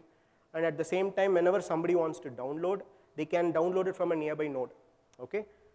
Okay, I'm not going to bore you with too many technical details, but this is how it would look like. Okay, if a developer wants to check in something, rather than he build the code on his machine that anybody can tamper with, I don't know who to trust at that point. He submits a job. That would be taken by multiple nodes in the network, blockchain network, and it would be built by multiple sources. Then it would be checked into the registry. Okay, this is the underlying concept. If you want to learn more about it, we, as a JFrog community, we are building an open source project called Pyrrhisia. I'll share you the link. It is based on Cargo. It is an open source blockchain project that solves the supply chain security using this kind of a model. I'll share you the links. We are looking for more contributors. Please feel free to contribute. The end goal, I came to an end, guys, so be relaxed. Okay, the end goal of all these whole thing, right? I need to have a reproducible build which can be trusted, and at the same time, I need to also have an immutable build. Nobody should tamper with. If somebody tampered it, I need to know what has been done. So this is the end goal of the whole process that I was talking about. Clear? All is well? Okay. This is the project I was talking about, Project Pyrrhisia. Okay, it is hosted in GitHub. We have a separate site. We are looking for contributors. Please feel free to drop in. Okay? Okay, now the important slide. Any questions? I hope no questions, thank you. But yeah, any questions, guys? Okay.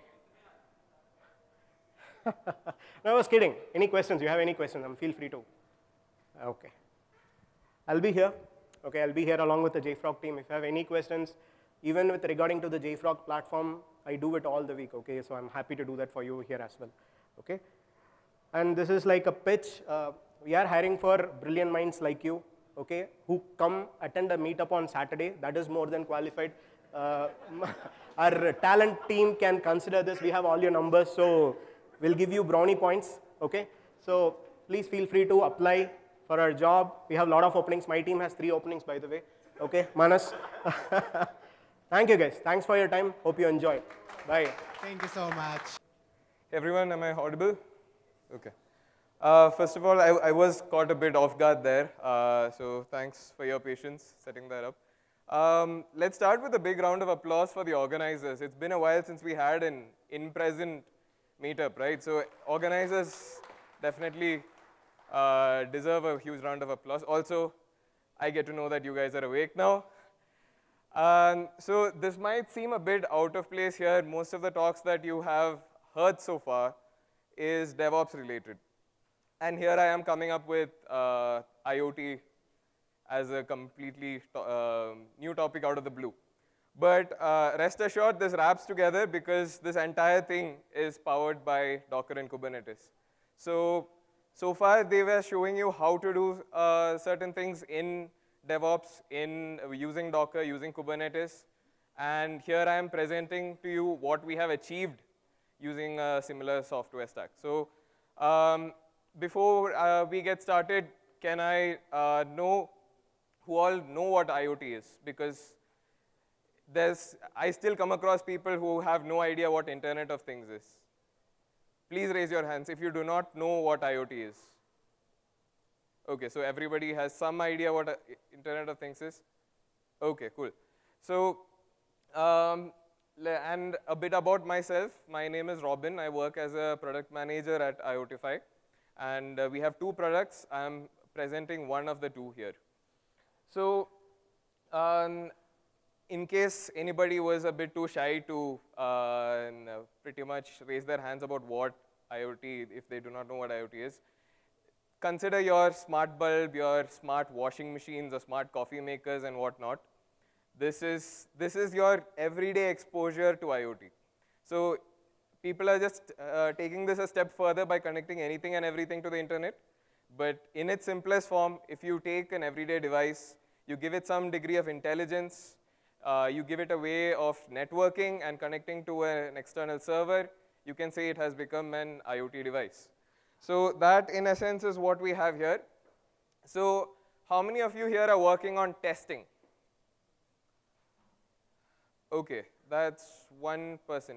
Anybody else? Yes. Come on, guys. There's lunch right after this. But my talk was supposed to be after lunch, so I was counting on that energy, but I still need you guys to put out energy right now. So testing? Anybody? Okay, cool. And anybody working in IoT? Okay, that's 1, 2 people. Okay. So I think a lot of my PowerPoint is not going to be very relevant to a lot of the audience. So anyways, I am going to sort of breeze through this anyway. But I like keeping things interactive. So if you have questions, we can answer them. It's a very exciting subject. It's a very exciting product. So here in this particular case, those who are working on testing, what do you use currently for REST testing? JMeter. JMeter. I think I have mentioned that here. Okay. Sorry? SOAP UI. Yeah. All right. So yeah, that's a bit more security focused. I do not have that here, but nonetheless. So what we are is a tool that's specific, like tailored towards IoT testing, because that's where a stateful model is required. But nonetheless, even in REST testing, everything from app to actuation, this is a very relevant field. So currently in the IoT space, in the IoT sector, testing is very limited as in very limited. It's a miracle how a lot of these IoT systems are sort of working right now. For example, you can take a fleet management system. It is essentially IoT. You have a GPS tracker, you have a modem, it's sending data to a server. But how do you know it works at a large scale? I mean, the developer would have probably tested with 10 or maybe even 50 pieces of hardware, sending data to the server. But how do you identify choke points in your system? How do you identify a limitation with your architecture? How do you know how many writes your database can handle? So in all of these cases, this is where we come in. So currently with our existing customers, we have a couple of customers who we have interacted with, and their prior workflows is what I have listed here. So they have, you can script a lot of this, but then even then, like how many scripts are you going to run in parallel, right? That's again very difficult. So if you have some kind of a complicated API call sequence, you can record the way the APIs are called and then play it back. There are a few alternatives like that. There are JMeter workflows, as somebody mentioned. And there's a lot of dumb load testing. Like I mentioned, to identify choke points, what people do is blast an endpoint. So you can probably say send 1,000 requests per second, 10,000 requests per second to an endpoint. But what does that mean? It doesn't mean anything. It just means that you are trying to push your database to the limit. You're not understanding the real world scenario or getting any kind of useful data out of it. So, and last but not the least, it's non-stateful in nature. So, when you mean by, what I mean by state is that it's not exactly dependent on any past behavior, right? That is what a state model or a stateful nature means. There's some history, there's a reason why it's behaving in the current way that it is. So that easily transitions to what I am here to talk about, that is stateful simulation. So when we are designing things that are smart, why is the simulation or the testing still dumb? So in such a case, it is important to capture the behavior of the devices. So how many of you have a smart bulb at home? One of those bulbs that you turn on with your phone or something. If you go a step further, sometimes these Philips Hue and all, they have a hub. So there's a hub that connects to the internet, and then there are BLE, Bluetooth light bulbs or Z-Wave light bulbs, or even sometimes Wi-Fi ad hoc light bulbs that connect to this gateway. And that's how the whole management happens, right? So to test the server that's driving this application, how do you handle it? It's very difficult, right? Because again, just blindly blasting that endpoint makes no sense. So what we do here is that we mimic the behavior of this device. What we do is, so it would have, it might be, I'll actually take you through one of the implementations we did for one of our customers. So in this particular case, some of the IoT protocols that we work with, of course there's HTTP, there's MQTT, there's COAP, there's AQMP, there's a lot of IoT specific protocols. There are very limited opportunities in testing at that level, right? So when you mimic the behavior of this particular device, say every 5 minutes this sends a heartbeat message to the server. That's how the server knows that this device is online. Say in your home, you turn off you switch off, like you physically switch off that light bulb. The server, how does it know that it went offline? That's because the light bulb periodically phones home. It sends a heartbeat message. So this is a very simple case. It could just be a timestamp. Again, if you had bombarded that endpoint with hundreds of requests, again, it doesn't mean anything. You need to give it relevant data at relevant time intervals. So that's what I mean by test with relevant loads, dynamic payloads, so you can keep changing the time. You can, so in the case of this gateway that I mentioned earlier, so gateway is talking to your server. There are bulbs or there are devices that are talking to the gateway.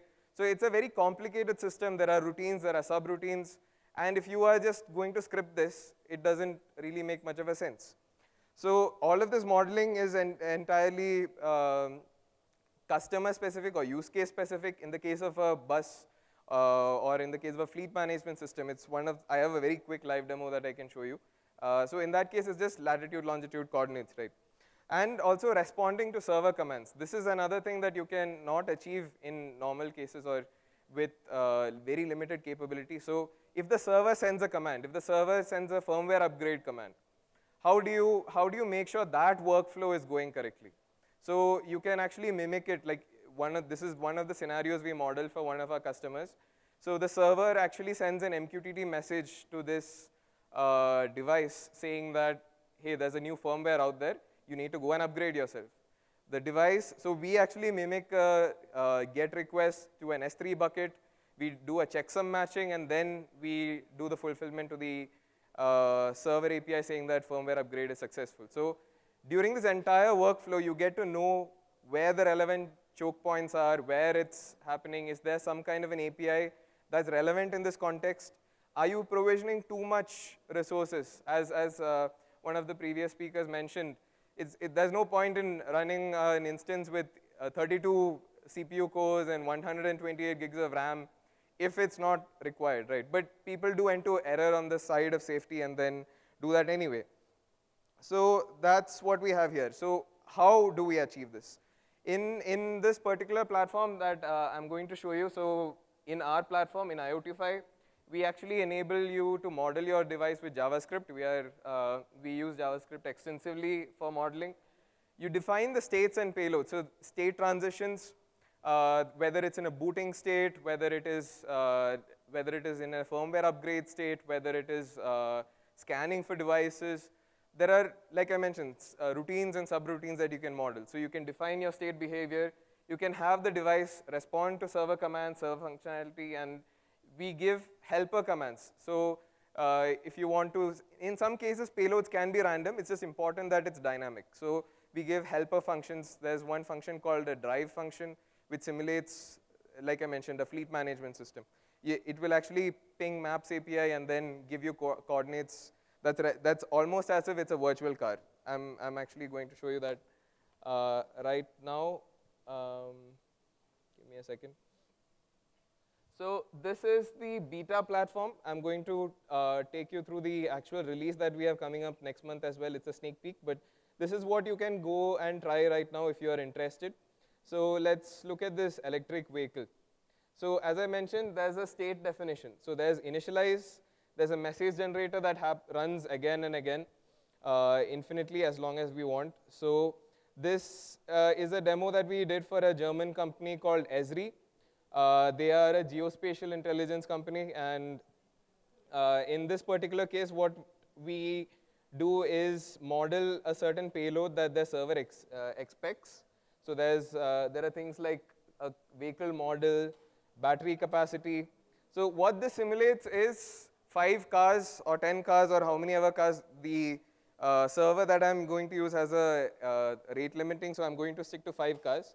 So consider it like 5 cars driving endlessly across Europe, right? So let me spin up the server. So again, this is actually meant to test a third-party server. So right now, I just have a mock-up here to show you guys. So I can simulate this.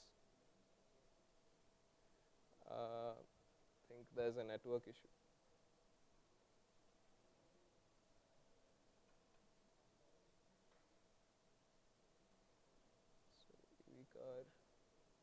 Let's take 5 devices.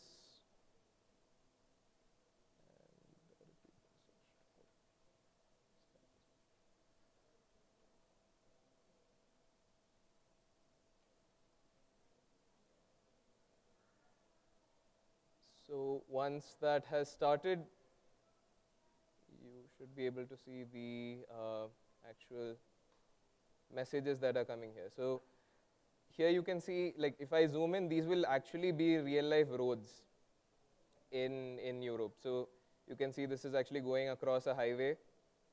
So it's actually going to simulate a fleet management system, or rather in this particular case, it's electric vehicles.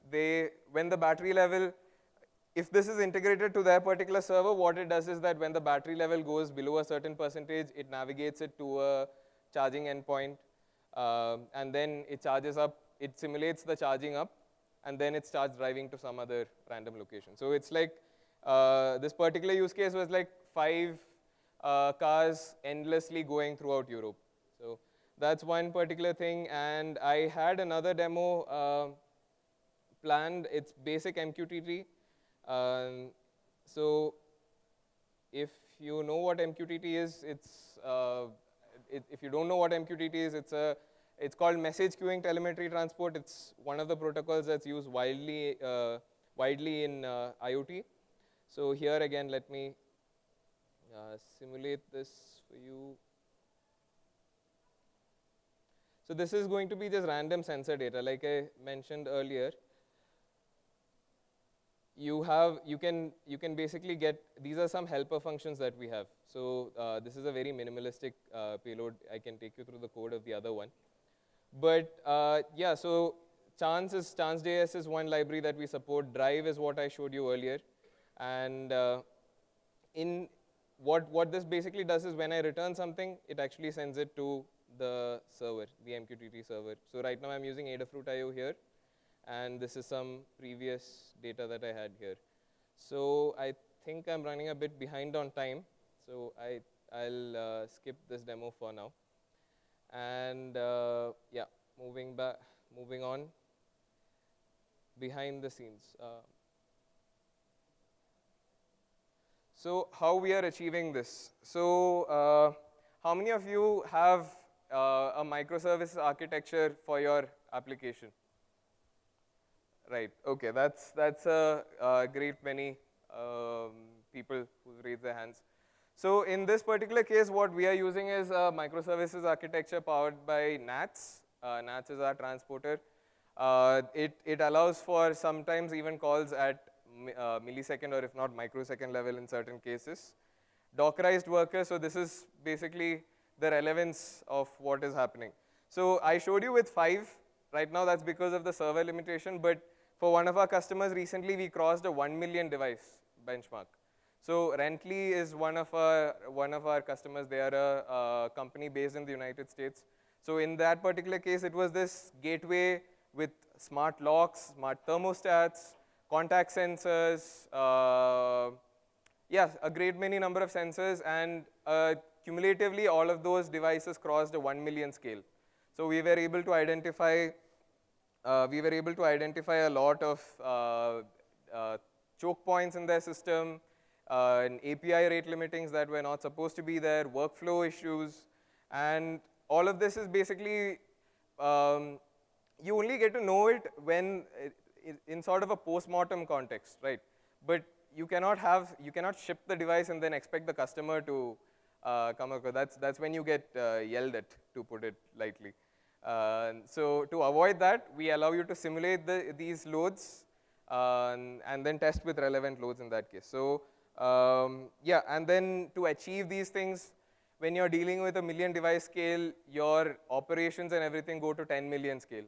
So we have a custom backend that is partially written in Node.js, partially written in Go, and everything is Dockerized, everything runs on Kubernetes.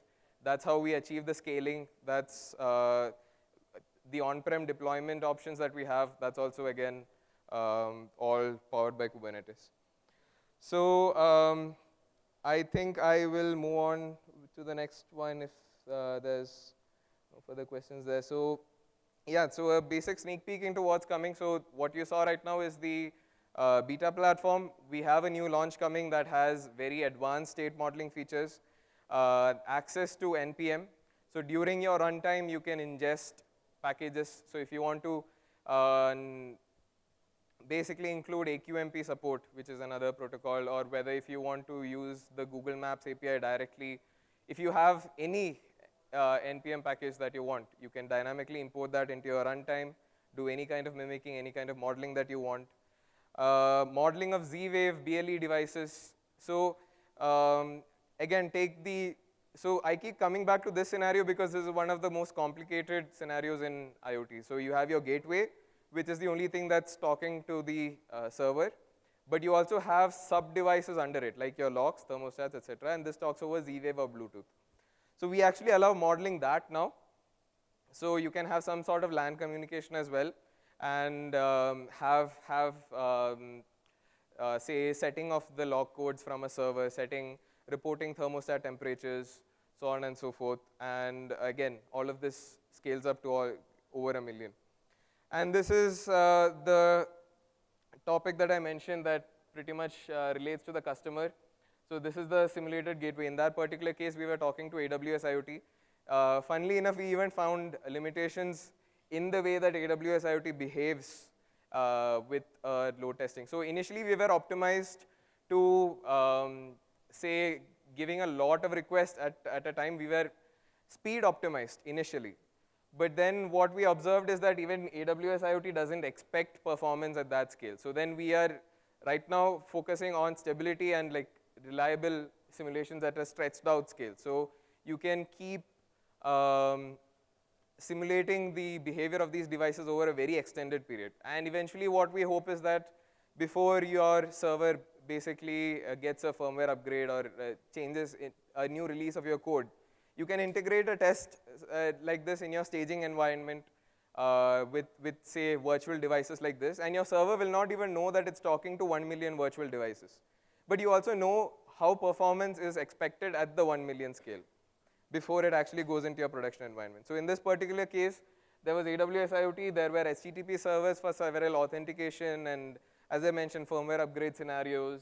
There are several Z-Wave devices, BLE devices, so on and so forth. So again, due to the limited IoT audience, I'll not go too much in depth with that, and then other use cases. So this is pretty much where the interaction comes in. So anybody working on testing, you can fire away your questions. Some of the use cases that we do see in the non-IoT field is everything from app to actuation. So you can simulate the REST workflows that you saw earlier, the GraphQL, or pretty much any, as I mentioned, you have access to an NPM in its entirety. So you can take any of that. And from the moment the user has a touch in the UI, all the way to the actual actuation that's supposed to happen, you can model all of that. CI/CD integration, that's again what I mentioned earlier. Before you release a new version, you can test how the load would behave in a staging environment, and you can test how that would affect the current release without breaking anything and having very angry calls from your customers. So I think that sums up what I had planned for this session, and I think I am on track with time. Okay, great. So yeah, any questions? A quick round of questions. Sorry? Chokeless. Oh yeah, thanks. So one of our customers use our incident management platform, a complete IoT product, as far as I know. I don't really bother them too much about what they do, but they are the ones who get about nearly, last year they had 50% of the incidents were from them, right? And when I spoke with them, they were like, it's IoT. We do have quite a number of chokes coming in from now and then. Also relating to the fact that my microwave just shut down when the AWS went down is ridiculous, right? Okay. How do you make this chokeless IoT, and how are you helping there? Okay, so I'm going to borrow from one of the previous talks from Mr. Lakshmi. Yeah. You need good monitoring, and then we'll basically make good use of that monitoring by making your system suffer. Yeah. Right? We'll basically model how that device is interacting with the server, and then we'll start with 10, 100,000, 10,000, 100,000, all the way up, and then see where it fails. So you can see where in the whole application, whether it's in the endpoint, whether it's in the load balancer, whether it's in actually, in one of the cases, the choke point was actual DB writes, and their platform did not support horizontal scaling. So that's again something that they are working on. So we can tell you, we can pinpoint exactly where that is happening, and we can tell you till what scale you can reliably run with your current architecture. But yeah, to a certain point, with our expertise with other customers, we can even refer possible solutions, but patching your software is a bit on your,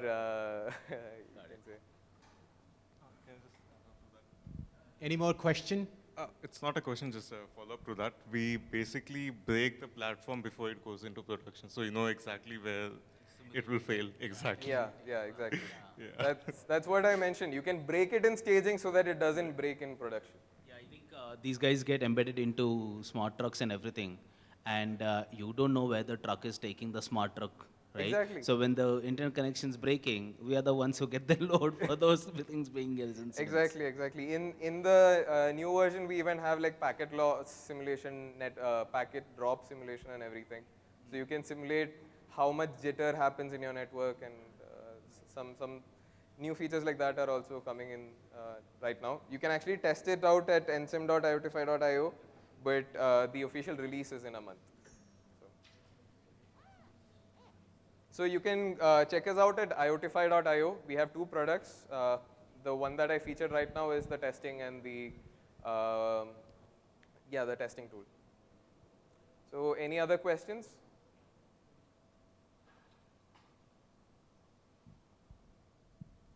Okay.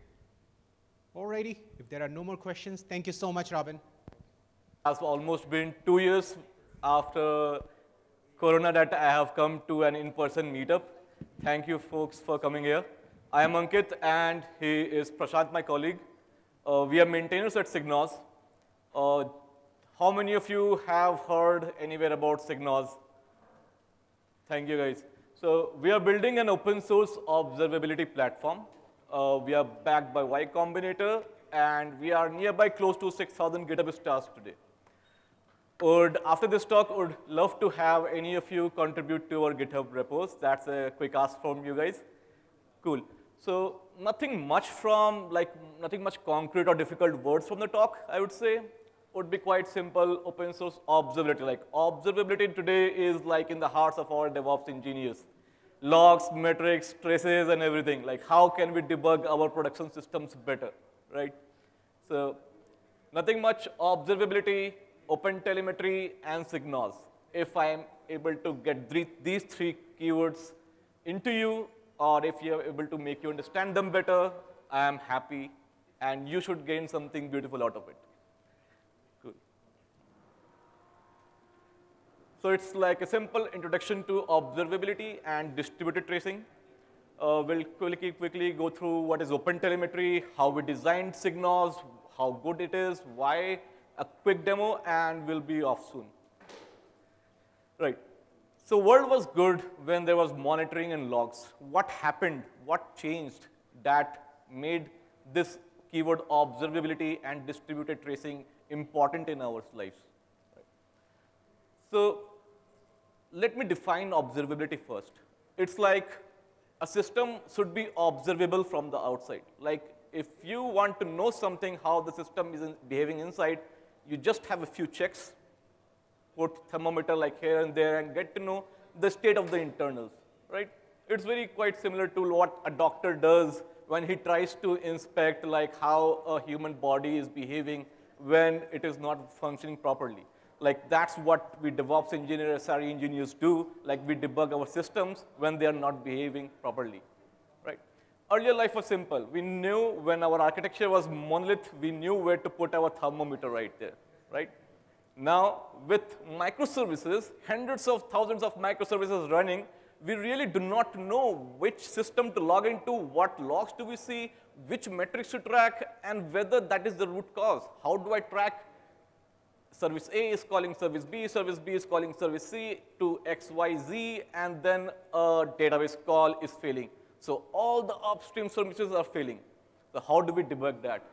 So that's why observability became famous with the new advent of microservices architecture, right? And thank you, Lakshmi, for giving up the basics work of like what is the state of the art of monitoring and logging solutions out there in the market, right?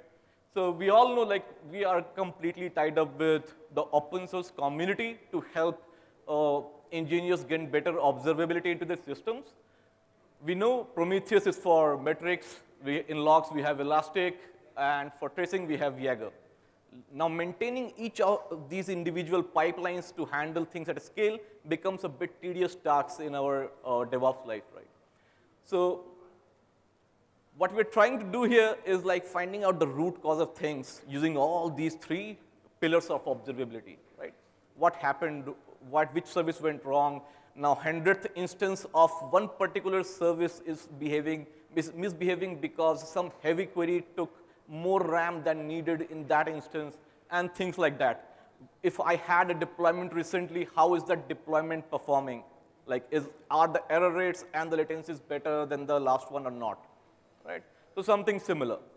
So that's something about observability. Now, where does OpenTelemetry fit into it? Have you folks heard about OpenTelemetry? Some, good. So OpenTelemetry has transformed the way in which instrumentation is done today in our applications. Let's say I have Golang, Node.js, Java applications. What I do today is if I am using a vendor called Datadog, I would put up their library into my application, and they will start emitting some data which a Datadog agent can understand, and it can forward it to their cloud servers, right? What OpenTelemetry did, it standardized all the protocols, SDKs, APIs call, and gave you a library that you can put up in your application that is vendor-free. It is neutral. What it means is you can now emit metrics, traces, logs, and everything in a standardized way, right? And it will give you more and more data about how your system is behaving. Okay? The key features, if I have to talk about, will be collection of all metrics, traces, and logs from a single library, which you can custom use to like add your own business logic or any sort of metrics, logs, and traces. It is a drop-in replacement. Like, just don't use any of the vendor libraries. Like today, if I tell you, like you have been using Datadog for the last 3 years, now you have to switch it to Neuralink, then you will have to remove all the Datadog library instrumentations and change it with your Neuralink or the next vendor, right? That has been solved by OpenTelemetry. Just use OpenTelemetry, use different exporters to send the same data to different vendors, and you're golden, right? You save a lot of your engineering bandwidth to change the code and make code changes, right? And the best part of it, it is open source, vendor neutral, and comes under CNCF. If you folks don't know it, it's Cloud Native Foundation, and like it's part of it. It's a big part of it. Something more about OpenTelemetry is that it has 3 components. It has receiver, processors, and exporters. The receiver has multiple different protocols that it can ingest the data into. Then, like, it's like a fan-in. Like, you can ingest from multiple different sources, do some sort of processing on top of it, and export it further down the line into multiple different exporters. That's how OpenTelemetry collector works. And contrib repo is like adding a lot of different helpers, supporters, frameworks that can help you like add on to the top core features of OpenTelemetry. So more used, I would say, is the OpenTelemetry collector contrib repo. Now, we are somewhat into what observability is, what OpenTelemetry does, and now we'll look into where SigNoz does fit into all of it. Okay. So OpenTelemetry libraries give you a huge amount of data that you can ingest somewhere. Like, it creates the data. But what to do of that data, where to store it? Either you can set up 3 independent pipelines for metrics, traces, and logs. I would say we are designing SigNoz to be a one drop-in replacement as OpenTelemetry compliant open source backend so that everything is there open source in one single place. So there are multiple applications, app 1, 2, 3, 4x. They are instrumented using OpenTelemetry libraries. They emit huge amount of data. They write it to OpenTelemetry collector. That OpenTelemetry collector writes into ClickHouse. The ClickHouse is a database that we have chosen, but we have not married to it. Like, ours is like a platform that can support multiple different databases. But yes, ClickHouse on one go was very fast. Like, it's an OLAP database. Folks here are not very much comfortable with different types of databases. It is like a columnar database where it stores all the values of one column together. And what advantages does it give is running aggregation queries like sum, duration, or something like that, count, max, min, becomes a lot faster because it has to be read sequentially from the disk. Okay? So that's like, if I have to give you a number for ClickHouse ingestion capabilities, with 20 CPUs, we were able to ingest 500,000 events or spans per second.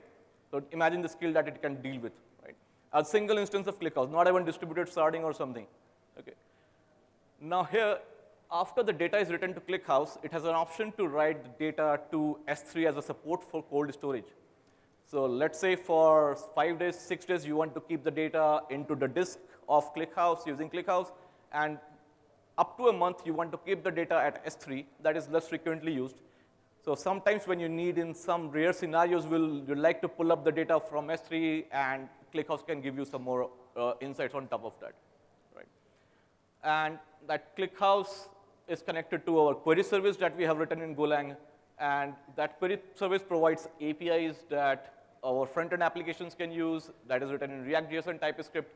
So what I would say is OpenTelemetry collector is also in Go, query service in Golang. So our stack is somewhat like Golang and React.js, right? So we have also an alert manager that works, and you can send alerts from that. We have forked Prometheus' alert manager, and we have added capabilities to set things up in your UI. You can send alerts to some webhook or Slack channel or somewhere, and that would be very much powerful to, like, I would say somebody has been using it to automate some script.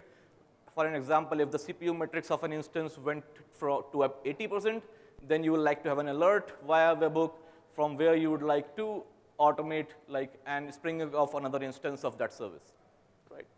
So this architecture, OpenTelemetry collector is responsible for writing data into ClickHouse.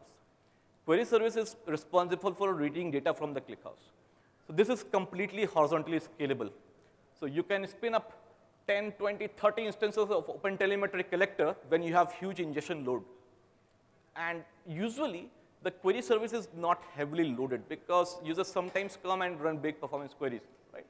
So the number of instances of query service and OpenTelemetry collector that you need to run is very much configurable and depends on your ingestion or querying frequency and capacity, right? Now, what SigNoz is on top of that? Like we right now have metrics and traces in single plane. Like you can move from metrics. If you see somewhere a spike, you can click on it and go to the traces section and see exactly which request took how much amount of time and if they were in database calls or something like that. So my colleague will give you a demo on how to look into things and explore things at SigNoz. But yeah, on top of that, we have powerful aggregation capabilities that we can run on traces data.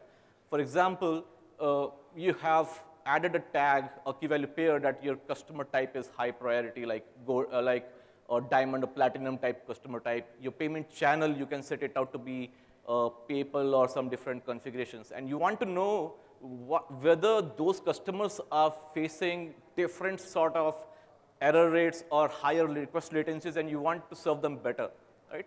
So those sort of performance capabilities and filtering can be done, and that is being powered by database ClickHouse. Like that's the power of a columnar database. Since we are like open source, two of the most important difficulties in using an open source is, first of all, it takes a lot of configuration efforts to make it work. And especially when things happen at a scale, you have to take a lot of pain and connect to the different communities to make it work, right? So we are trying to be as much out of the box as possible, giving you default dashboards for Kubernetes, system metrics, automated traces, and aggregations on application metrics on top of that, so that it helps you in getting, like, I would say, eureka moment when you first install something. Right? So, and it is open source, so you can run it within your own cloud. No problems on those things. Right? So I'd love to have Prasad with me here and give you a brief demo. It will be good. And we are there on SigNoz. The SigNoz is our GitHub repo. We have a community link that you can get. Would love to have you contribute a few things in SigNoz if that is possible. Okay. Cool, man. Over to you. Hello, everyone. I'm Prashant. I handle DevOps at SigNoz.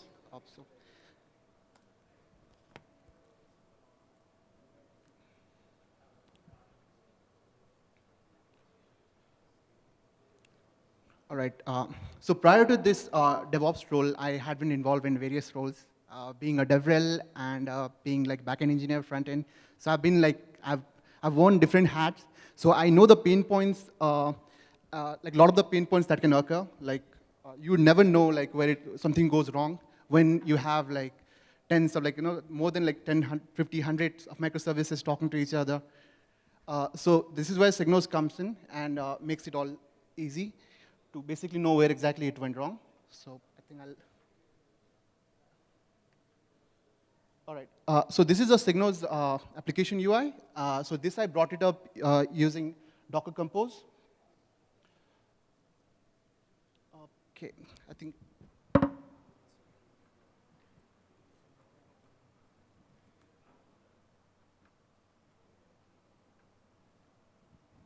All right, so this is our repository, and we have the Docker Compose file here exactly. So we have a lot of the services here. So mainly ClickHouse, Alert Manager, Query Service, front end, and the OTL collector and collector metrics. And we have a couple of the load generator here, which is a hot rod. So what basically it does is it generates this metrics here, and just clicking open, let's say front end here, or okay, before here, what you can see is the 99th percentile latency, which basically shows guaranteed minimum 99% of the response time that front end basically takes. And you can see the error rates and the request per second here. So upon clicking here, you can see, oh, I think it, so I had shut it down. So it could be.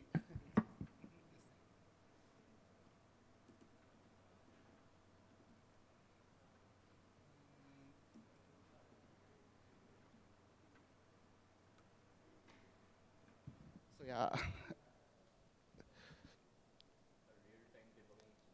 Yep. So this is why I hate like demos, like, So mostly it's helpful, like every time demos messed up, like,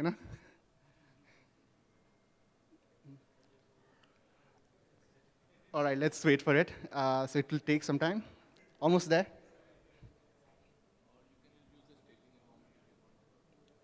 Okay, I think.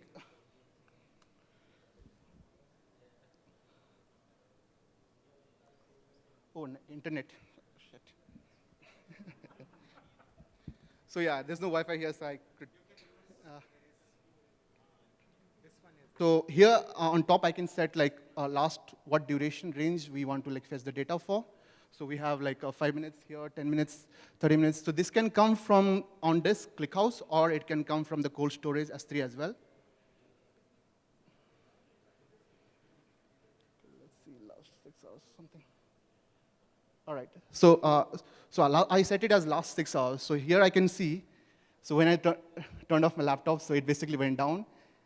And I can see the request per second, percentage, request error percentage. I can see the metrics same for the external calls. So how much time it took for making external API calls, external call RPS, and the call duration, how much time it took like for all those. Similarly, we have for database calls also. So if you configure this, you should be able to get it. So apart from this metrics, we have traces, and let's say so. So here, so you can see like in which span basically took how much of time, and you can basically like optimize your application, and yep.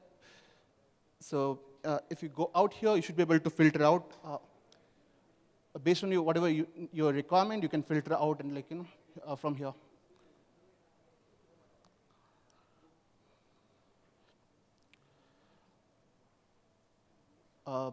See HTTP code, like based on your HTTP code, you can see right now there's only 200.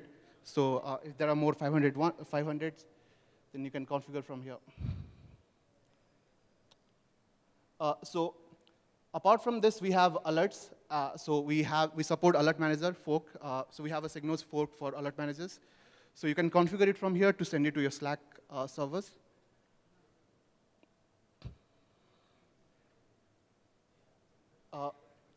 Whereas we have dashboard support, so it's basically running like a PromQL. So like this says, who will monitor the monitor? So we also monitor this our SigNoz cluster. So you can see this data for where SigNoz is deployed. Its metrics here, and it's actually if you already know PromQL, then you can already start making charts out of it. So here, like you can pass some your PromQL query here or legends format, and modify these charts accordingly. So we have next is the service map. So here, using this, you get to know like so the size of the circle here is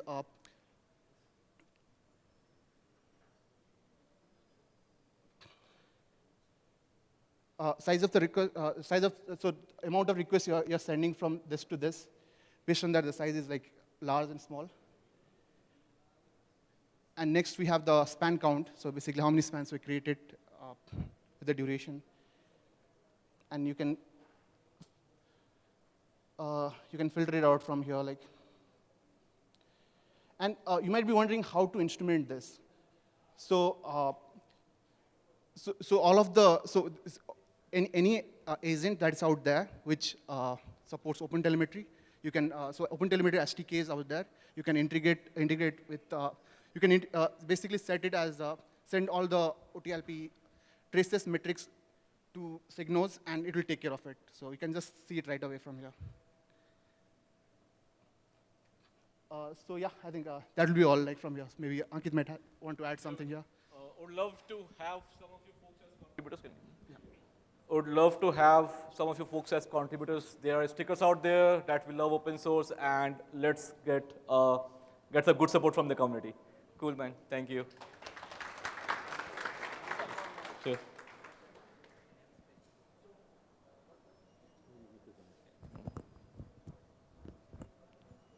Is it working now? Yes. Yes, sure.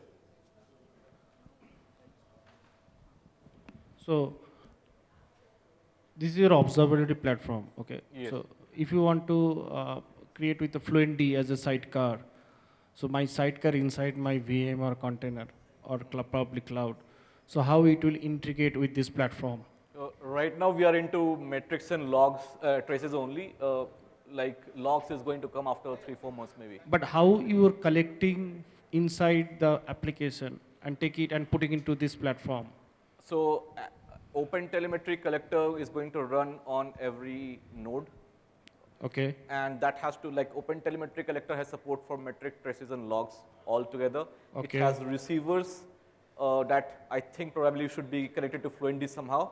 And it will take the data, you can do some sort of processing and export it to SigNoz. So your agent, if I choose the agent as a Fluentd or Fluentbeat, yes, it can connect to your this telemetry, which should is be, yes. SigNoz telemetry. Yes. You have customized it, Yes. and then we can see the data over here.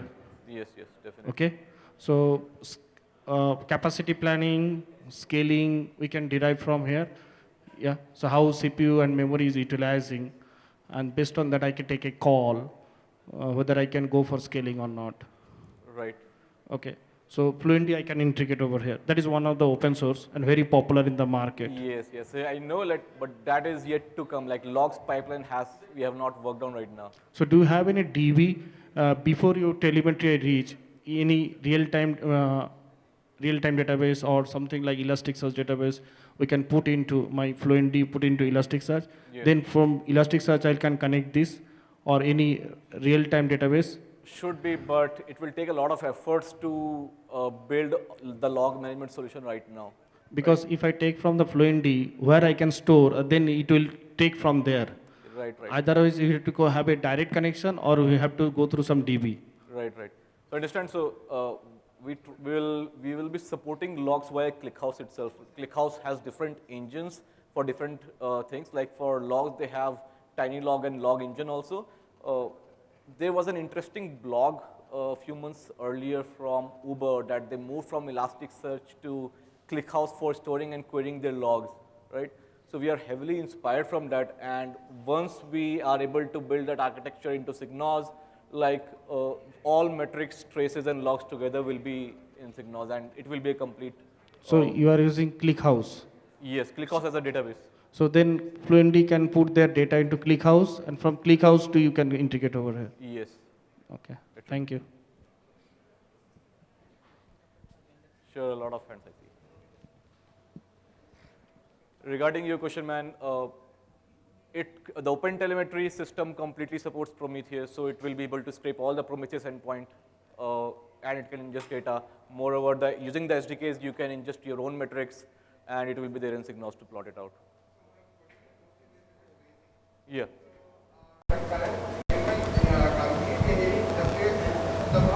Can somebody give me a mic? So currently we face one challenge, not a complete pure challenge, like we can't solve it, but we are suggested to use only portion of metrics, a portion of traces to send it to monitoring solutions. Yeah. The reason is like it will choke and it will give you a lot of bottlenecks to the network and other systems. So in this is going to, you will also going to the same solution, and you also have to address the same solution.